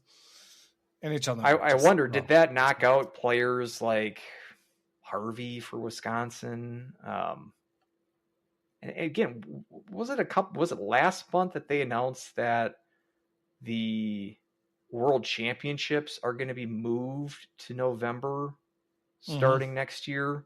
Yep. Which is going to pull players off of college teams, most likely.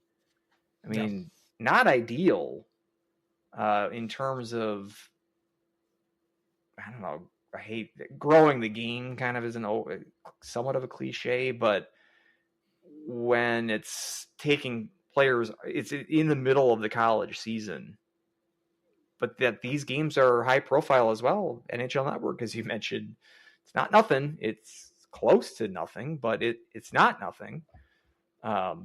Wish it was a little bit more accessible, but that's a shame that those kind of events can't be scheduled around the NCAA schedule, because it does hurt those teams, obviously. Anyway, sidetracked. Friday, the games are early enough that I have to watch them sort of surreptitiously in my cubicle, so I don't have the benefit of watching or listening to the play-by-play. So I just figured that they were injured, because Gascon left last week's game, one of the games against the Gophers, due to injury. So I thought I just assumed it was due to that, but thank you for clarifying that. And again, thank you to Jake Baskins, who corrected me on that as well, because I thought it was just in December, but the Canadian game, the ones in Canada, they're going to be in December. So okay, yeah. So shorthanded team playing a goaltender. I think this would have been a ripe occasion, at least to get a win out of this team, and would not have been worth nothing, certainly for the Huskies, especially when we consider the history between these two teams, just how much of a struggle it is. It's so close yet so far away playing Duluth. And I thought they controlled play on Friday. I mean, leading in shots on goal. That flurry in that last minute, just a backbreaker. Last minute goals are always kind of deflating, but when you have not one but two of them, it's like a double gut punch. I wasn't expecting goaltending to be an issue this year, but it seems like we're here. And Carrico can't come back quick enough. It sounds like, Maxon said that it sounds like with the week off here, she'll be ready against Wisconsin, but even so, Carrico was healthy last year. It's not like she was a 2-game a night or 2-game a weekend starter. It was her and Ahola flip-flopping duty. So not like she's, unless Yolosuo wants to put her into that role, seeing as how apparently Chobak has fallen off in her performance, if that is something that the coaching staff would consider, just kind of riding Carrico, the fact that she's coming off injury, don't really want to rush her back. It's quite a quandary, but we're looking at a 4-8 team that doesn't have a regulation win in conference play yet, and the next team that you play in conference is Wisconsin. So right now, it doesn't. 8 of their last 9. Yeah, and it's a difficult hole to climb out of, and I think there is enough time that we can't give up on this team quite yet. And what we've seen from Yolosuo and her philosophy so far, putting more of an emphasis on offense, particularly from defenders jumping into the play. This is a more exciting team to watch than it was in the Adelsky era, at least from the perspective of offense. But yet we're still coming up short against, pretty much everyone at this point in conference play. We've just got the overtime win against St. Thomas to show for it in terms of a positive result.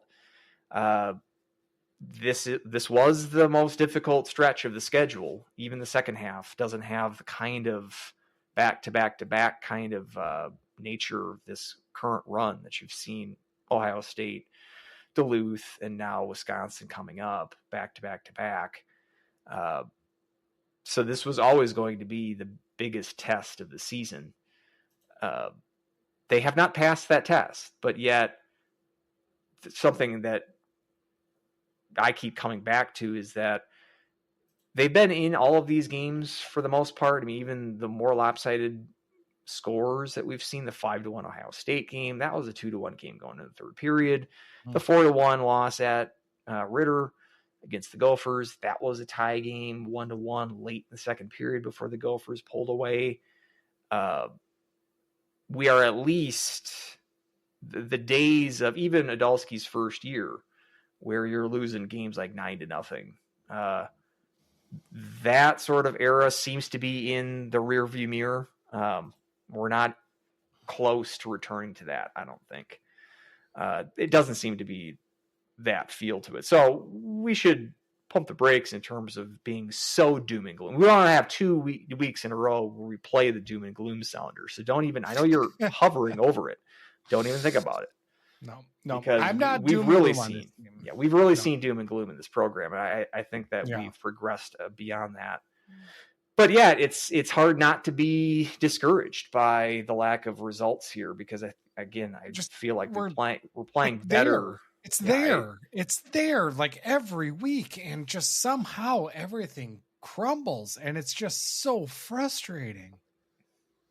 Teams can get into this rut where they almost seemingly find ways to lose. Hey, we're controlling play, puck control and whatnot. Well, we'll give you a couple of softies giving up. We'll give you 2 here at the very end of the first period. It's just it's frustrating, and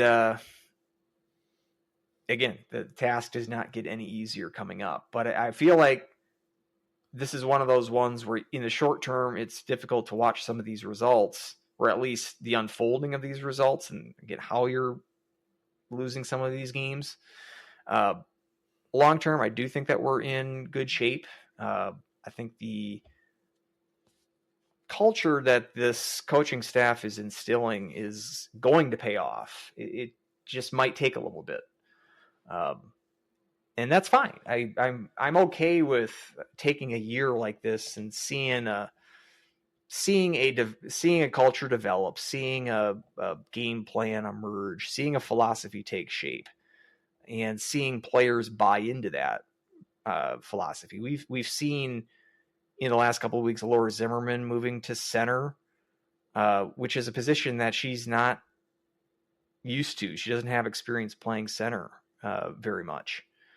Maxon was saying that she needed to be kind of coached into how to take draws, just kind of more the basic center position duties.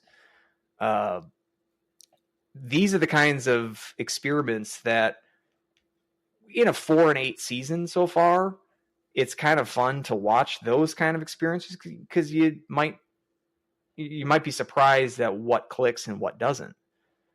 And I'm okay with some experimentation. It's frustrating too. Like I thought Sunderland played better this weekend.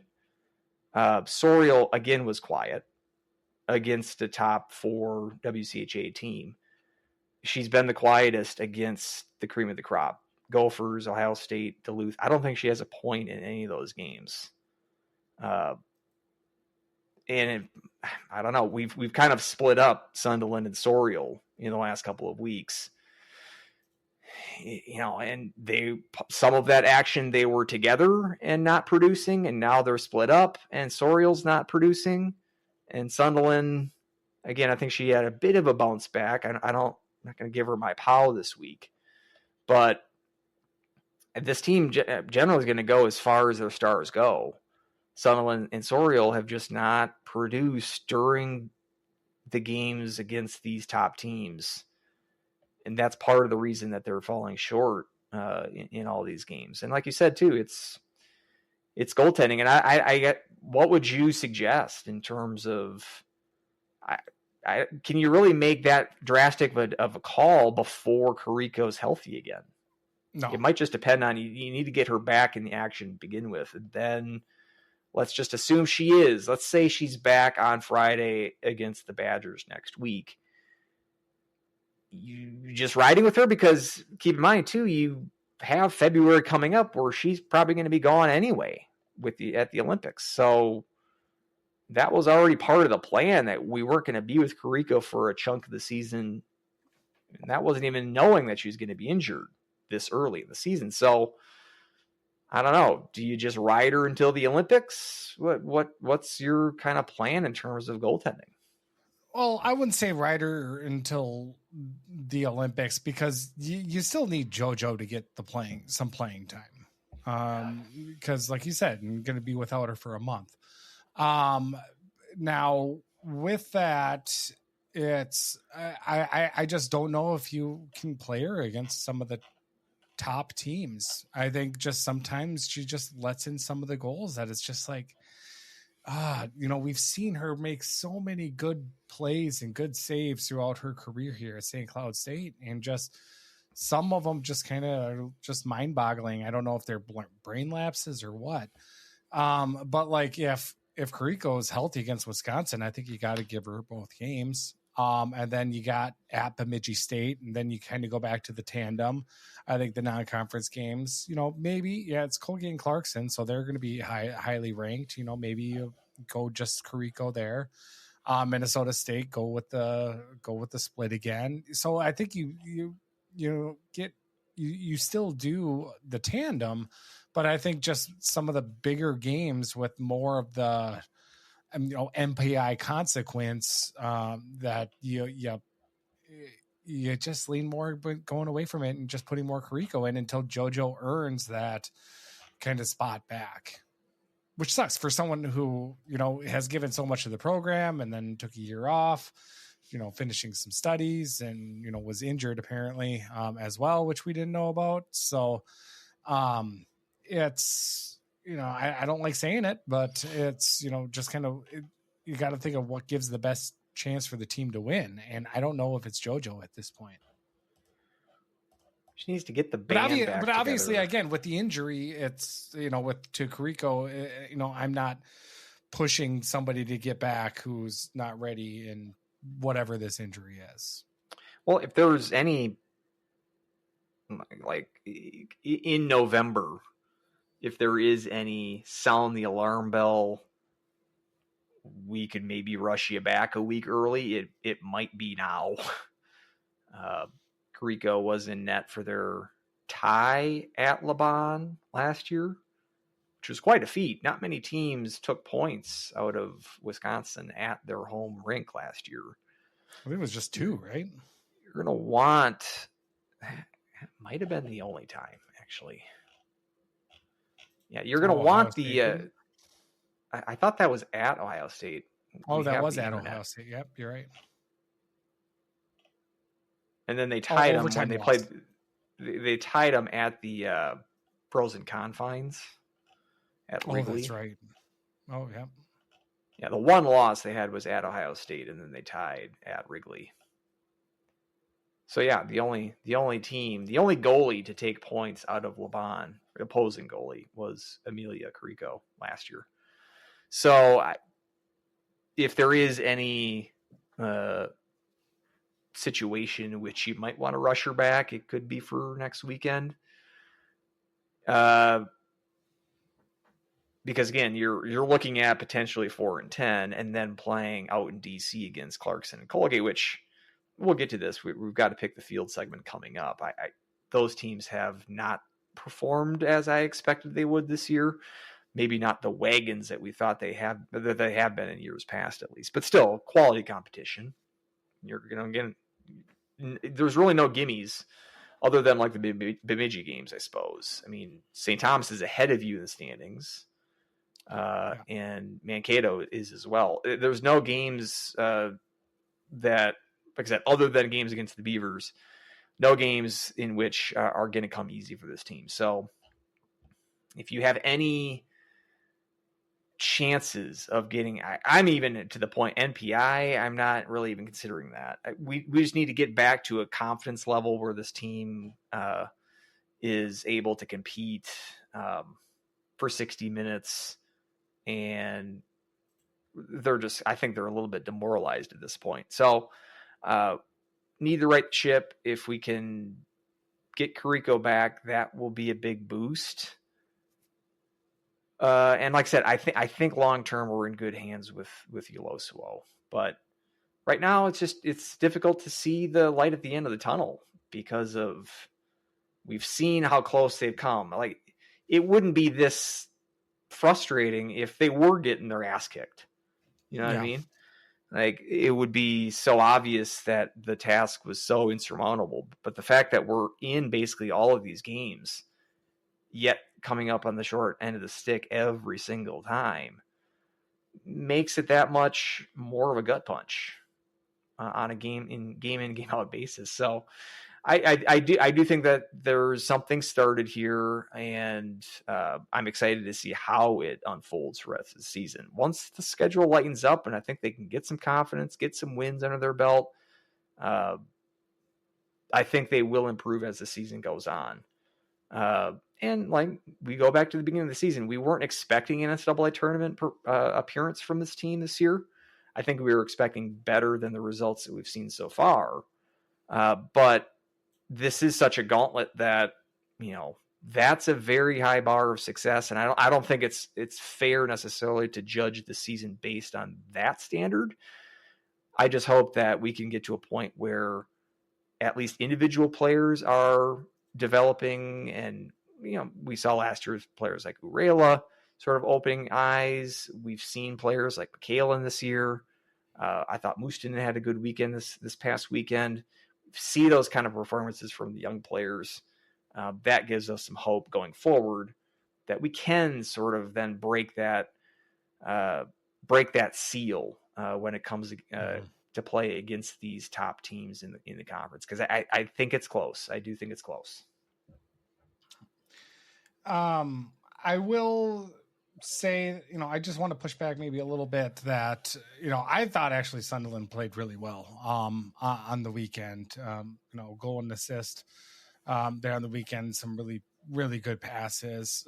Soriel, a little bit quiet, but I think also, Saturday's game especially, I think she had a couple of really key chances that were blocked. I think it's more, maybe a little bit of a slump for her, but it is kind of jarring to see that, the only points that she has on the series are against, some teams that are so low down that, whereas you need her to step up in some of these situations where it's against, the Bulldogs or the Gophers or Ohio States, and they're just not there. So, just kind of going in then. Who's your power? I take your point about Sunderland. I mean, again, I thought this was a noticeable improvement coming off the Ohio State series. I'm going to give the power to Mustonen, however, with her and Sunderland being fellow Finns. I think that's kind of natural that we would have seen a pairing of them at some point this season, and Mustonen with point in each game, including a goal on Friday. I thought this was her best weekend of the year. There's been, again, coming into the seasons with the freshmen, we've got stat lines from various junior leagues, unsure of how that stacks up. All these, especially Canadian juniors versus European, how that all sort of translates. Mustonen was one that we were kind of excited about, and kind of a slower start. I think the transition to NCAA was a tougher one for her than some of the other freshmen, like McKalen, for instance, even Labe. But thought this was her best weekend of the year, and so I am going to give it to Riley Mustonen. How about you? I am going to go with Avery Farrell, actually. I thought she played overall a really good series. I thought I heard her name called so much, and she was always buzzing, always around the puck. Ended up with 2 assists on the weekend, but I think overall her game a little bit unsung, and the goals haven't been there as much this season, or at all. I think she's still goalless. She's got one. She does have one. Okay, good. But it just overall her play over the last weekend I thought was incredibly good. So that is my player of the weekend. And I thought she was, I thought she played an excellent game on both ends of the ice. It's a good pick. One other note I just kind of want to add, just because I ranted a little bit about it, but I did officially give Laura Schuler the award for the pettiest challenge, and that was previously held by Dave Carl for his multiple challenges against St. Cloud State in kind of eye-rolly times. But up to with 4 seconds left to challenge for a 5-minute major, I think is a whole new level of petty. So I want to give that to her a special shout out for the pettiest challenge. And they did give 10-minute misconduct to Zimmerman, but that did not disqualify her from Saturday. You get 3 game misconducts a season before you start getting suspended.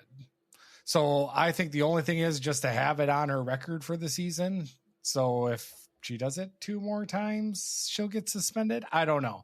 That's the only thing I can think of as why they would do that. Again, they can upgrade. Can't they upgrade majors to a DQ for the following game? I know you can give a 10-minute major and not have that happen, but I think there is a severity of the hit. Yeah, and I think that's all like reviewed by the league. Okay. Yeah. And remind me, what was that also kind of what Carl was trying to challenge? Oh no. What was it? Carl? I thought it had something to do with Okabe, and I thought it was something about seeing if it should have been a major penalty because of we can maybe get him kicked out for the next game. But it's dusty memory on my mind. Please remind me. If you remember. I remember it had to do actually with they were up by 4 or 5 with a couple minutes left, and they challenged to get a goal overturned. I think it was. I think they were up like 5-0, and the goal made it 5-1, and they were challenging to get that goal overturned to keep the shutout. To keep the shutout. Okay, that is now. I do kind of remember that. For some reason I'm thinking of Okabe for some reason. Maybe he's the guy that caught the hit too. I think there was one with Okabe. Maybe that wasn't like a needless challenge, like they were up by 6 and he just challenged it to challenge it. But that was, I think, one where they challenged a hit on Okabe and they got a 5-minute major out of it, and then they scored like 2 or 3 goals, and it was a BS call. Maybe that's what I'm conflating in my mind, was that he challenged a hit that wasn't actually a major, but he goaded the NCHC refs into doing his bidding, which would never happen. The NCHC refs are always on their game. How about opening face-off of the Friday series and you toss out? How about... God, I laughed at that. Again, with these refs in this conference, you can never put it beyond thought that you're going to hear something you've never heard before. And I have never heard we are unable to verify a challenge because of video difficulty. Yes. So we're going to give you the goal, but you can keep your timeout. Keep your timeout. I never heard that one. That was not on my bingo board. And because of my obsession with wanting to go back and hold Larson's feet to the fire about his line management, I timed those reviews. They're both 3 minutes, almost on the dot. So I'm wondering if that's another point of emphasis for the NCHCs, that they're having like a 3-minute limit for reviews, which would be fine with me. And especially if it's something where I don't know why they couldn't see video replays, because we were seeing them on NCHC TV. Should have just Jason Bryan should have just showed him his phone. Could have rewound it on his NCHC TV. That was a new one, and my mouth was wide open when the guy said that. So never change, NCHC. Yep.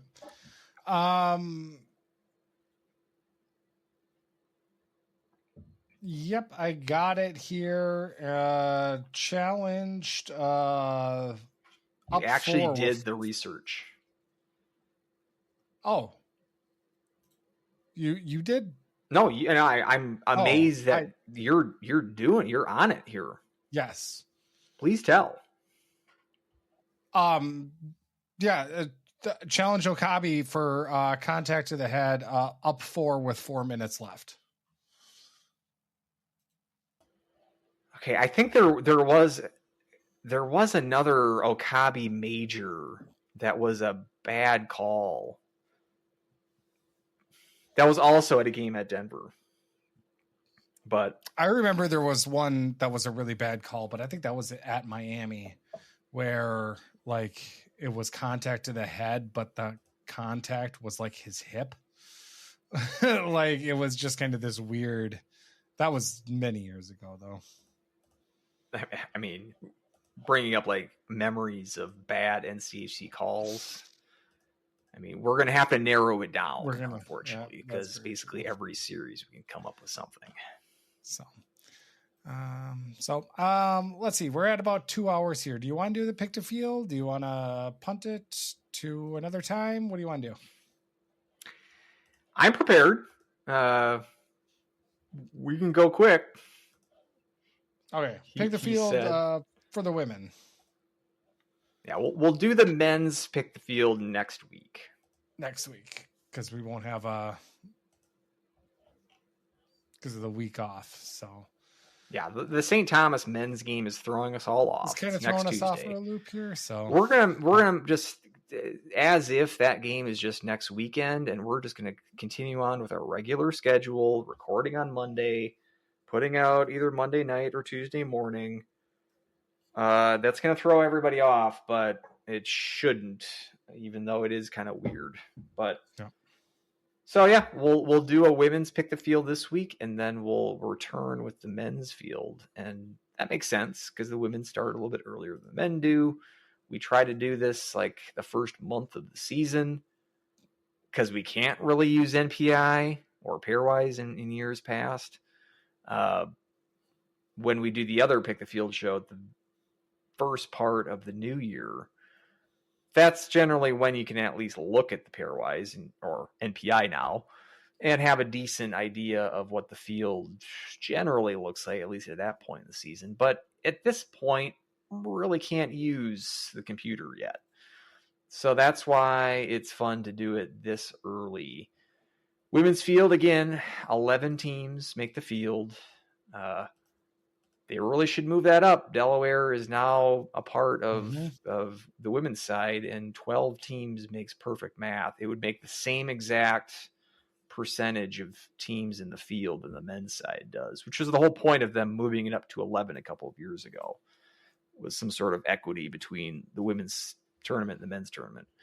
Now that you got more teams in the women's side and there's less teams in the men's side, now that AIC teardrop is no longer on the men's side, there's enough, the math works for a 12th team, and it would just make the bracket that much cleaner. But those decisions are above our pay grade. So just 11 teams make the field. We've got an auto bid from each of the 5 leagues, and then 6 at-large spots. I guess we'll start with our favorite one-bid league, the NUHA. Sticking with your girls from Sacred Heart?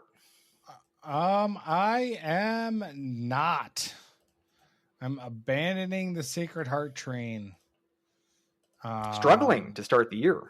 Yeah, they definitely are. And to me, I think it's kind of a coin flip between the two. I have a feeling I know which way you're going to go. So I think I'm going to go the other way. I'm going to go with Stonehill. Who's the other one who would you think that I was going to go with? St. Anselm? You can't even say it. Anselm. See, I've got Stonehill on my spreadsheet that I was planning on taking. Okay. Want to switch? Do you want San Slolsolum? I blame the Icelandic whiskey on that one. It's still... No, I'll take which one you want, because honestly, I was flipping back and forth between the two. because I and then don't think it's they between those two played- teams. I still think Sacred Heart's going to be in it, and I still think Long Island's going to be in it as well.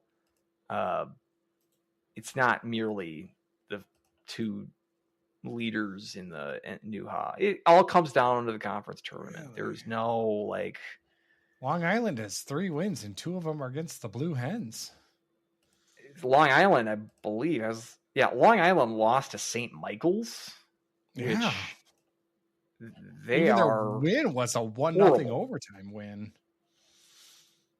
I was I think I took Long Island. I guess I could check my spreadsheet here. I think I took them at the beginning of the season as my Nuha champ. I did. Yep. You took Sacred Heart. I took Sacred Heart, but nope. But you're off. You're off the Pioneers there. I'm not going to take the same. I'll give you Stonehill. You want Stonehill? Okay. I don't know if I want St. Anselm though. You know what? I'm gonna swoop in and I'm gonna take your Sacred Heart from you. Ooh, what a reversal! I like it. I mean, they won Nuha last year, the tournament, so they've got the target on their back.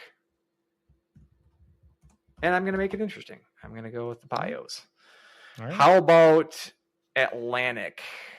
I mean, kind of boring, but I'm picking Penn State. Which, yes, I mean that's a no-brainer. I have an idea for a bank shot, so put a pin in that. I'm not 100% set on my field yet. I have one team yet to go, and I'm debating. So as we talk this out, we might return to Atlantic hockey. But let's move now. For now, we'll move to Hockey East. It will be interesting. Penn State. I mean, obviously they got the Sherman schedule, but they do play Ohio State the 2nd and 3rd of January. So that'll be also one play that'll be Cornell interesting. in their non-conference. I think they're one game against Cornell. Yeah, it's almost like Godowski and Penn State's women's coach, which I apologize I don't have on the top of my head. They should get together. Like the Penn State women's coach is seeing that they need to bump up their strength of schedule in non-conference because they're not really challenged in Atlantic hockey in their conference schedule.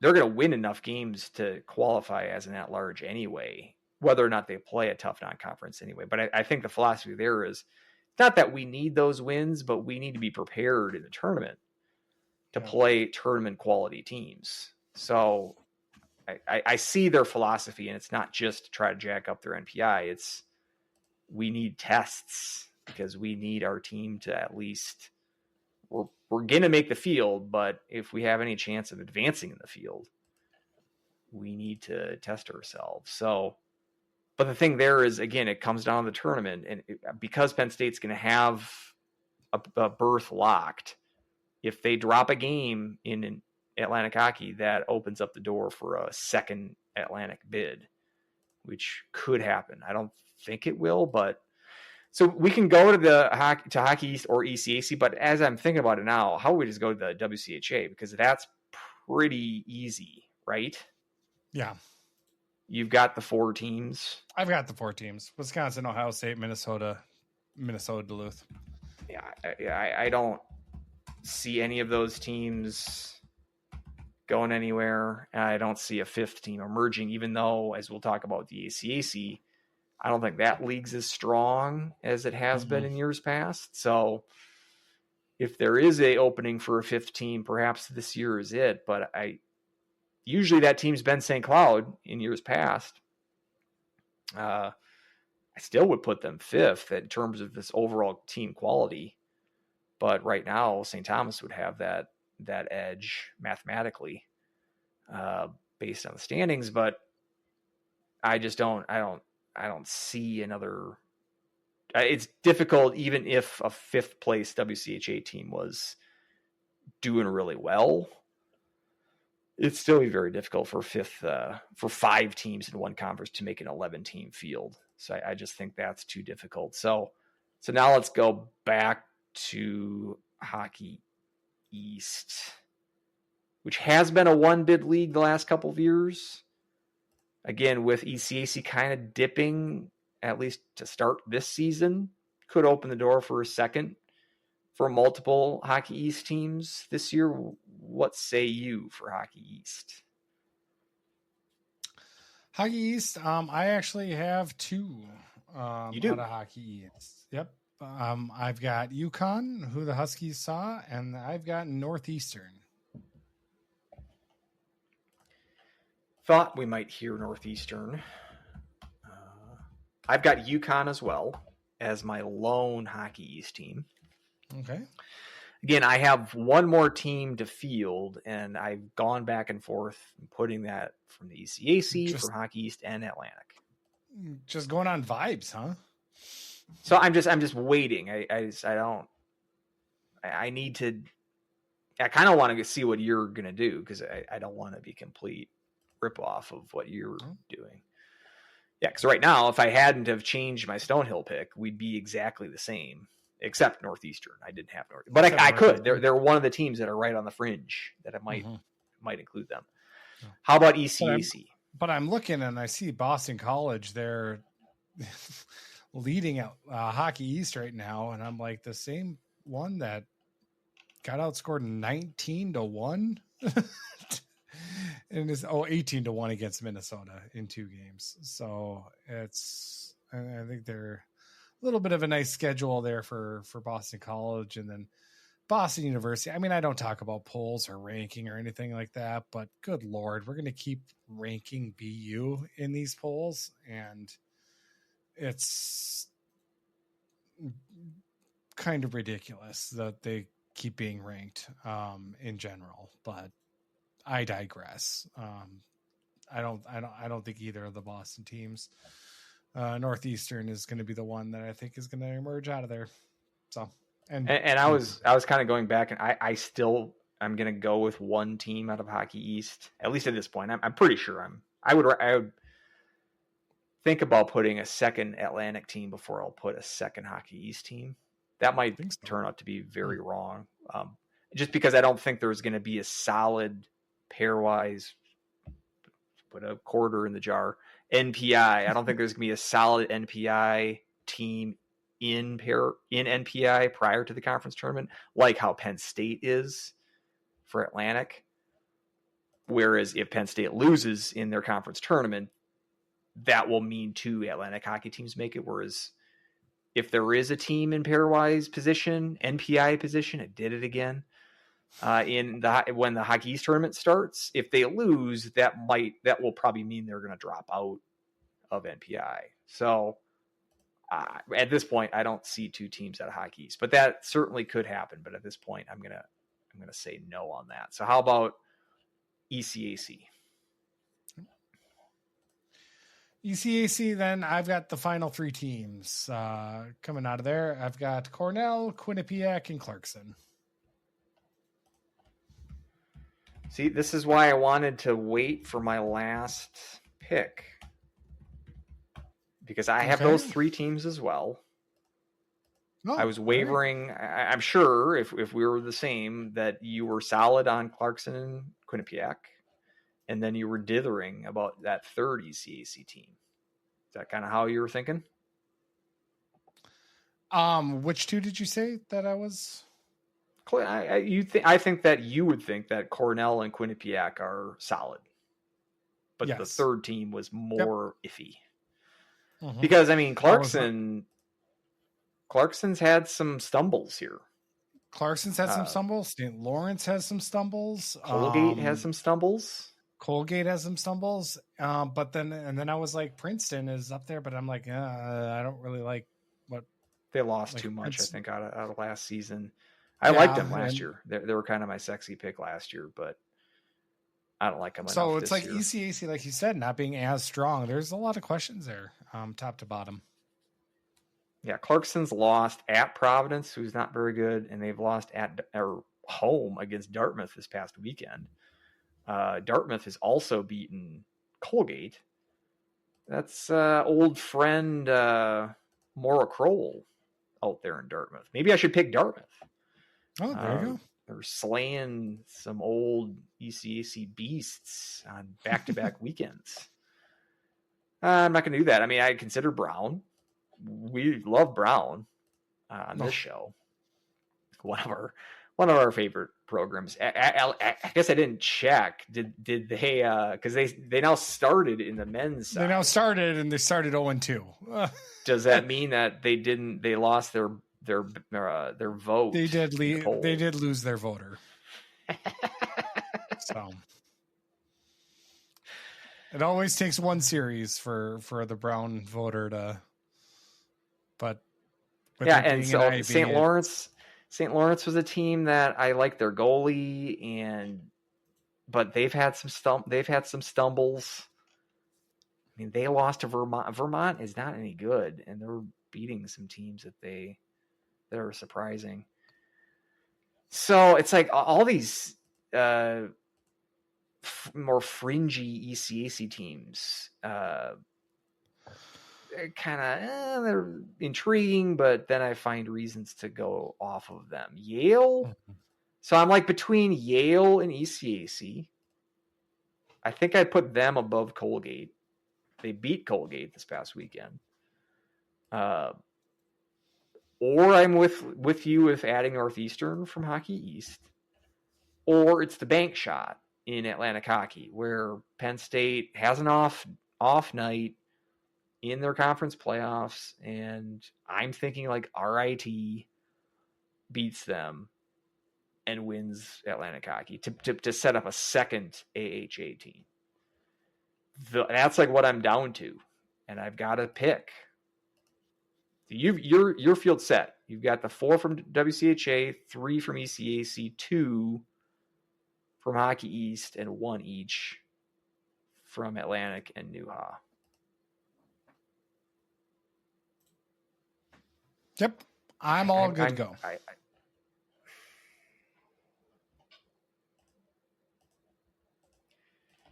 It's early season. You are thinking deep into this.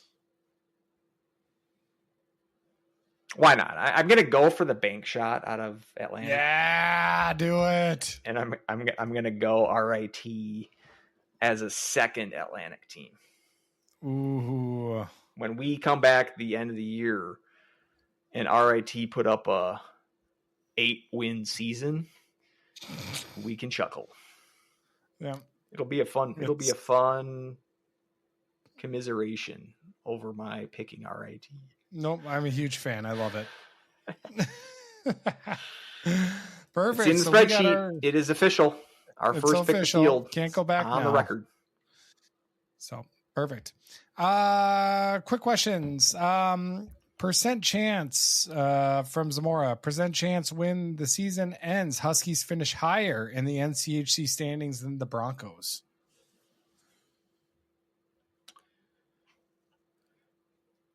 That's a good question. 20% chance. I'm not too optimistic about it, but I just think we have more question marks than they do. Then again, I mean, God, does Western Michigan have question marks in goal? Well, I would not have thought that. It's 20%.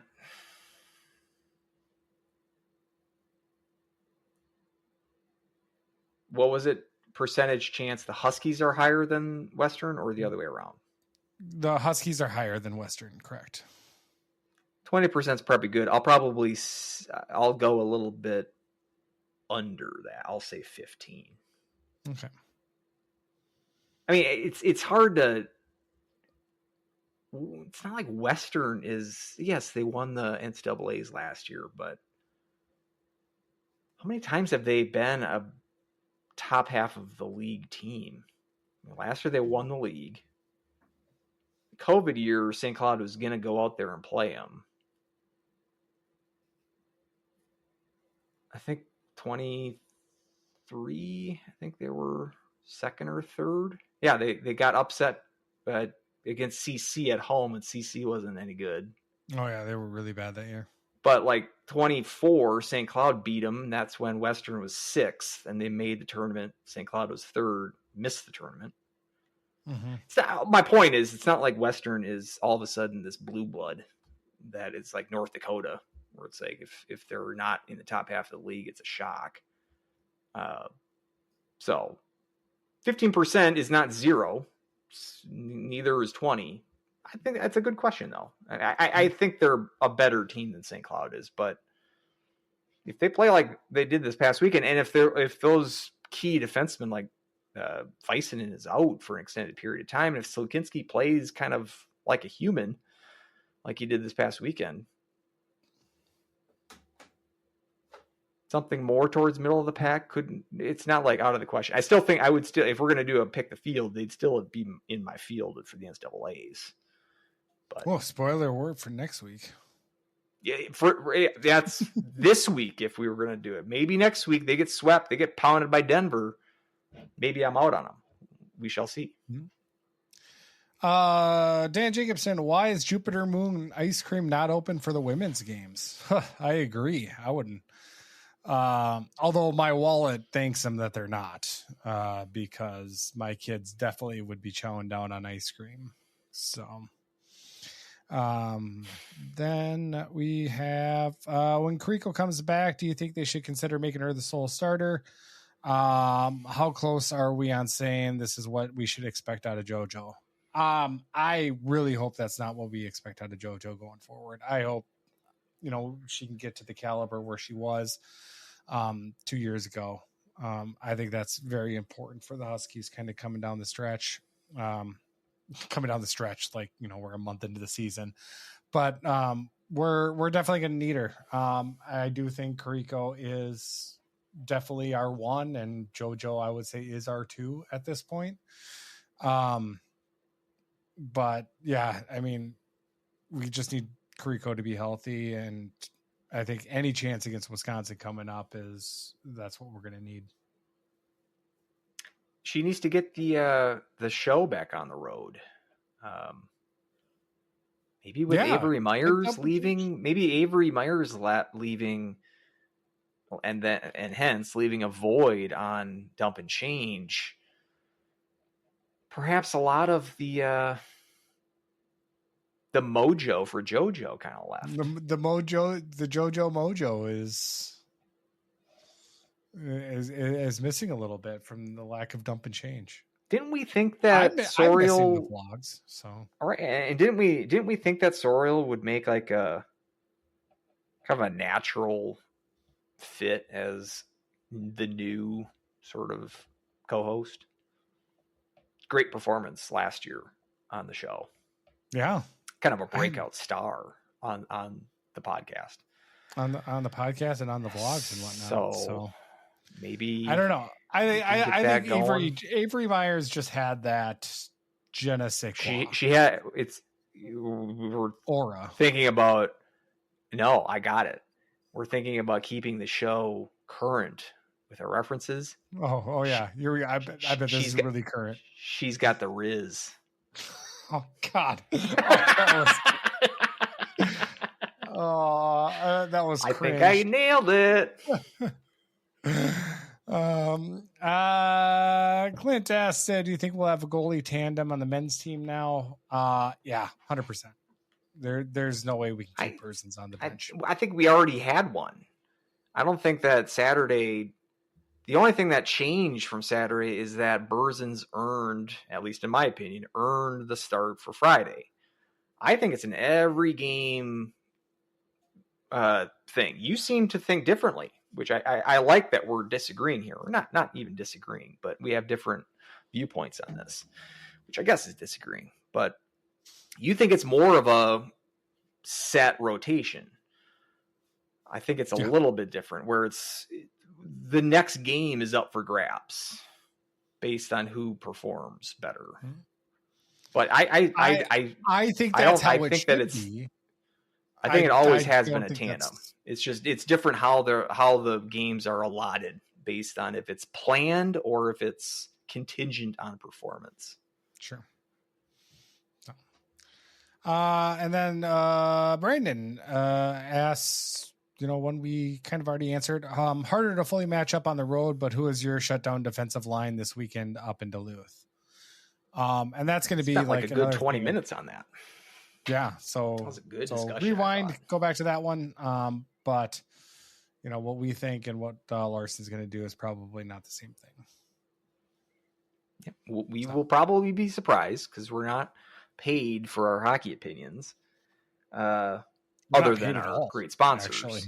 Well, our sponsors, but I've been slacking on that. Trying to get Gary's email back. Greedy St. Cloud hasn't come through quite yet. Yeah, hopefully that there'll be some movement on that in the future. My mea culpa. It's all on me. Yeah. But yeah, it's just fun that it seemed like how many questions we have there? Paid money. Bernard Longer. They will not answer my emails at this point. Really sad. So much how much we helped them wasn't a mutual agreement. This was a relationship that was one-sided, and it was all on their benefit. Yeah, I'm not bitter at all, but we see we get a big win. We have a slew of questions. I feel like the Western win, it jolted the fan base, and we're getting excited. We've got a sexy series coming up. X that out. Oh, well, geez, get that beeping. Dude, bleep that out. Let's Athlon go. Let's LFG. Come on. That about does her. I think it was the third beer that you had there. That it's kind of like the Icelandic whiskey. It's just too much. Just a little bit too much. So that about does her. I'm Weldie at More Clappers, MOAR, More Clappers. Andrew, where we can find you? On X at Andrew SCSUHHP. And again, the email for the show. Enter for the passcode for a chance to win the Wisconsin tickets. Huskies Hockey Podcast at gmail.com. Perfect. Yep.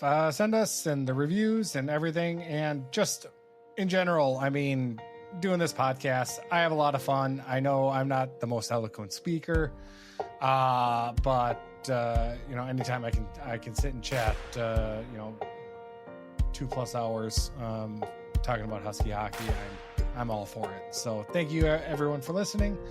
And until next time, go Huskies. Woo!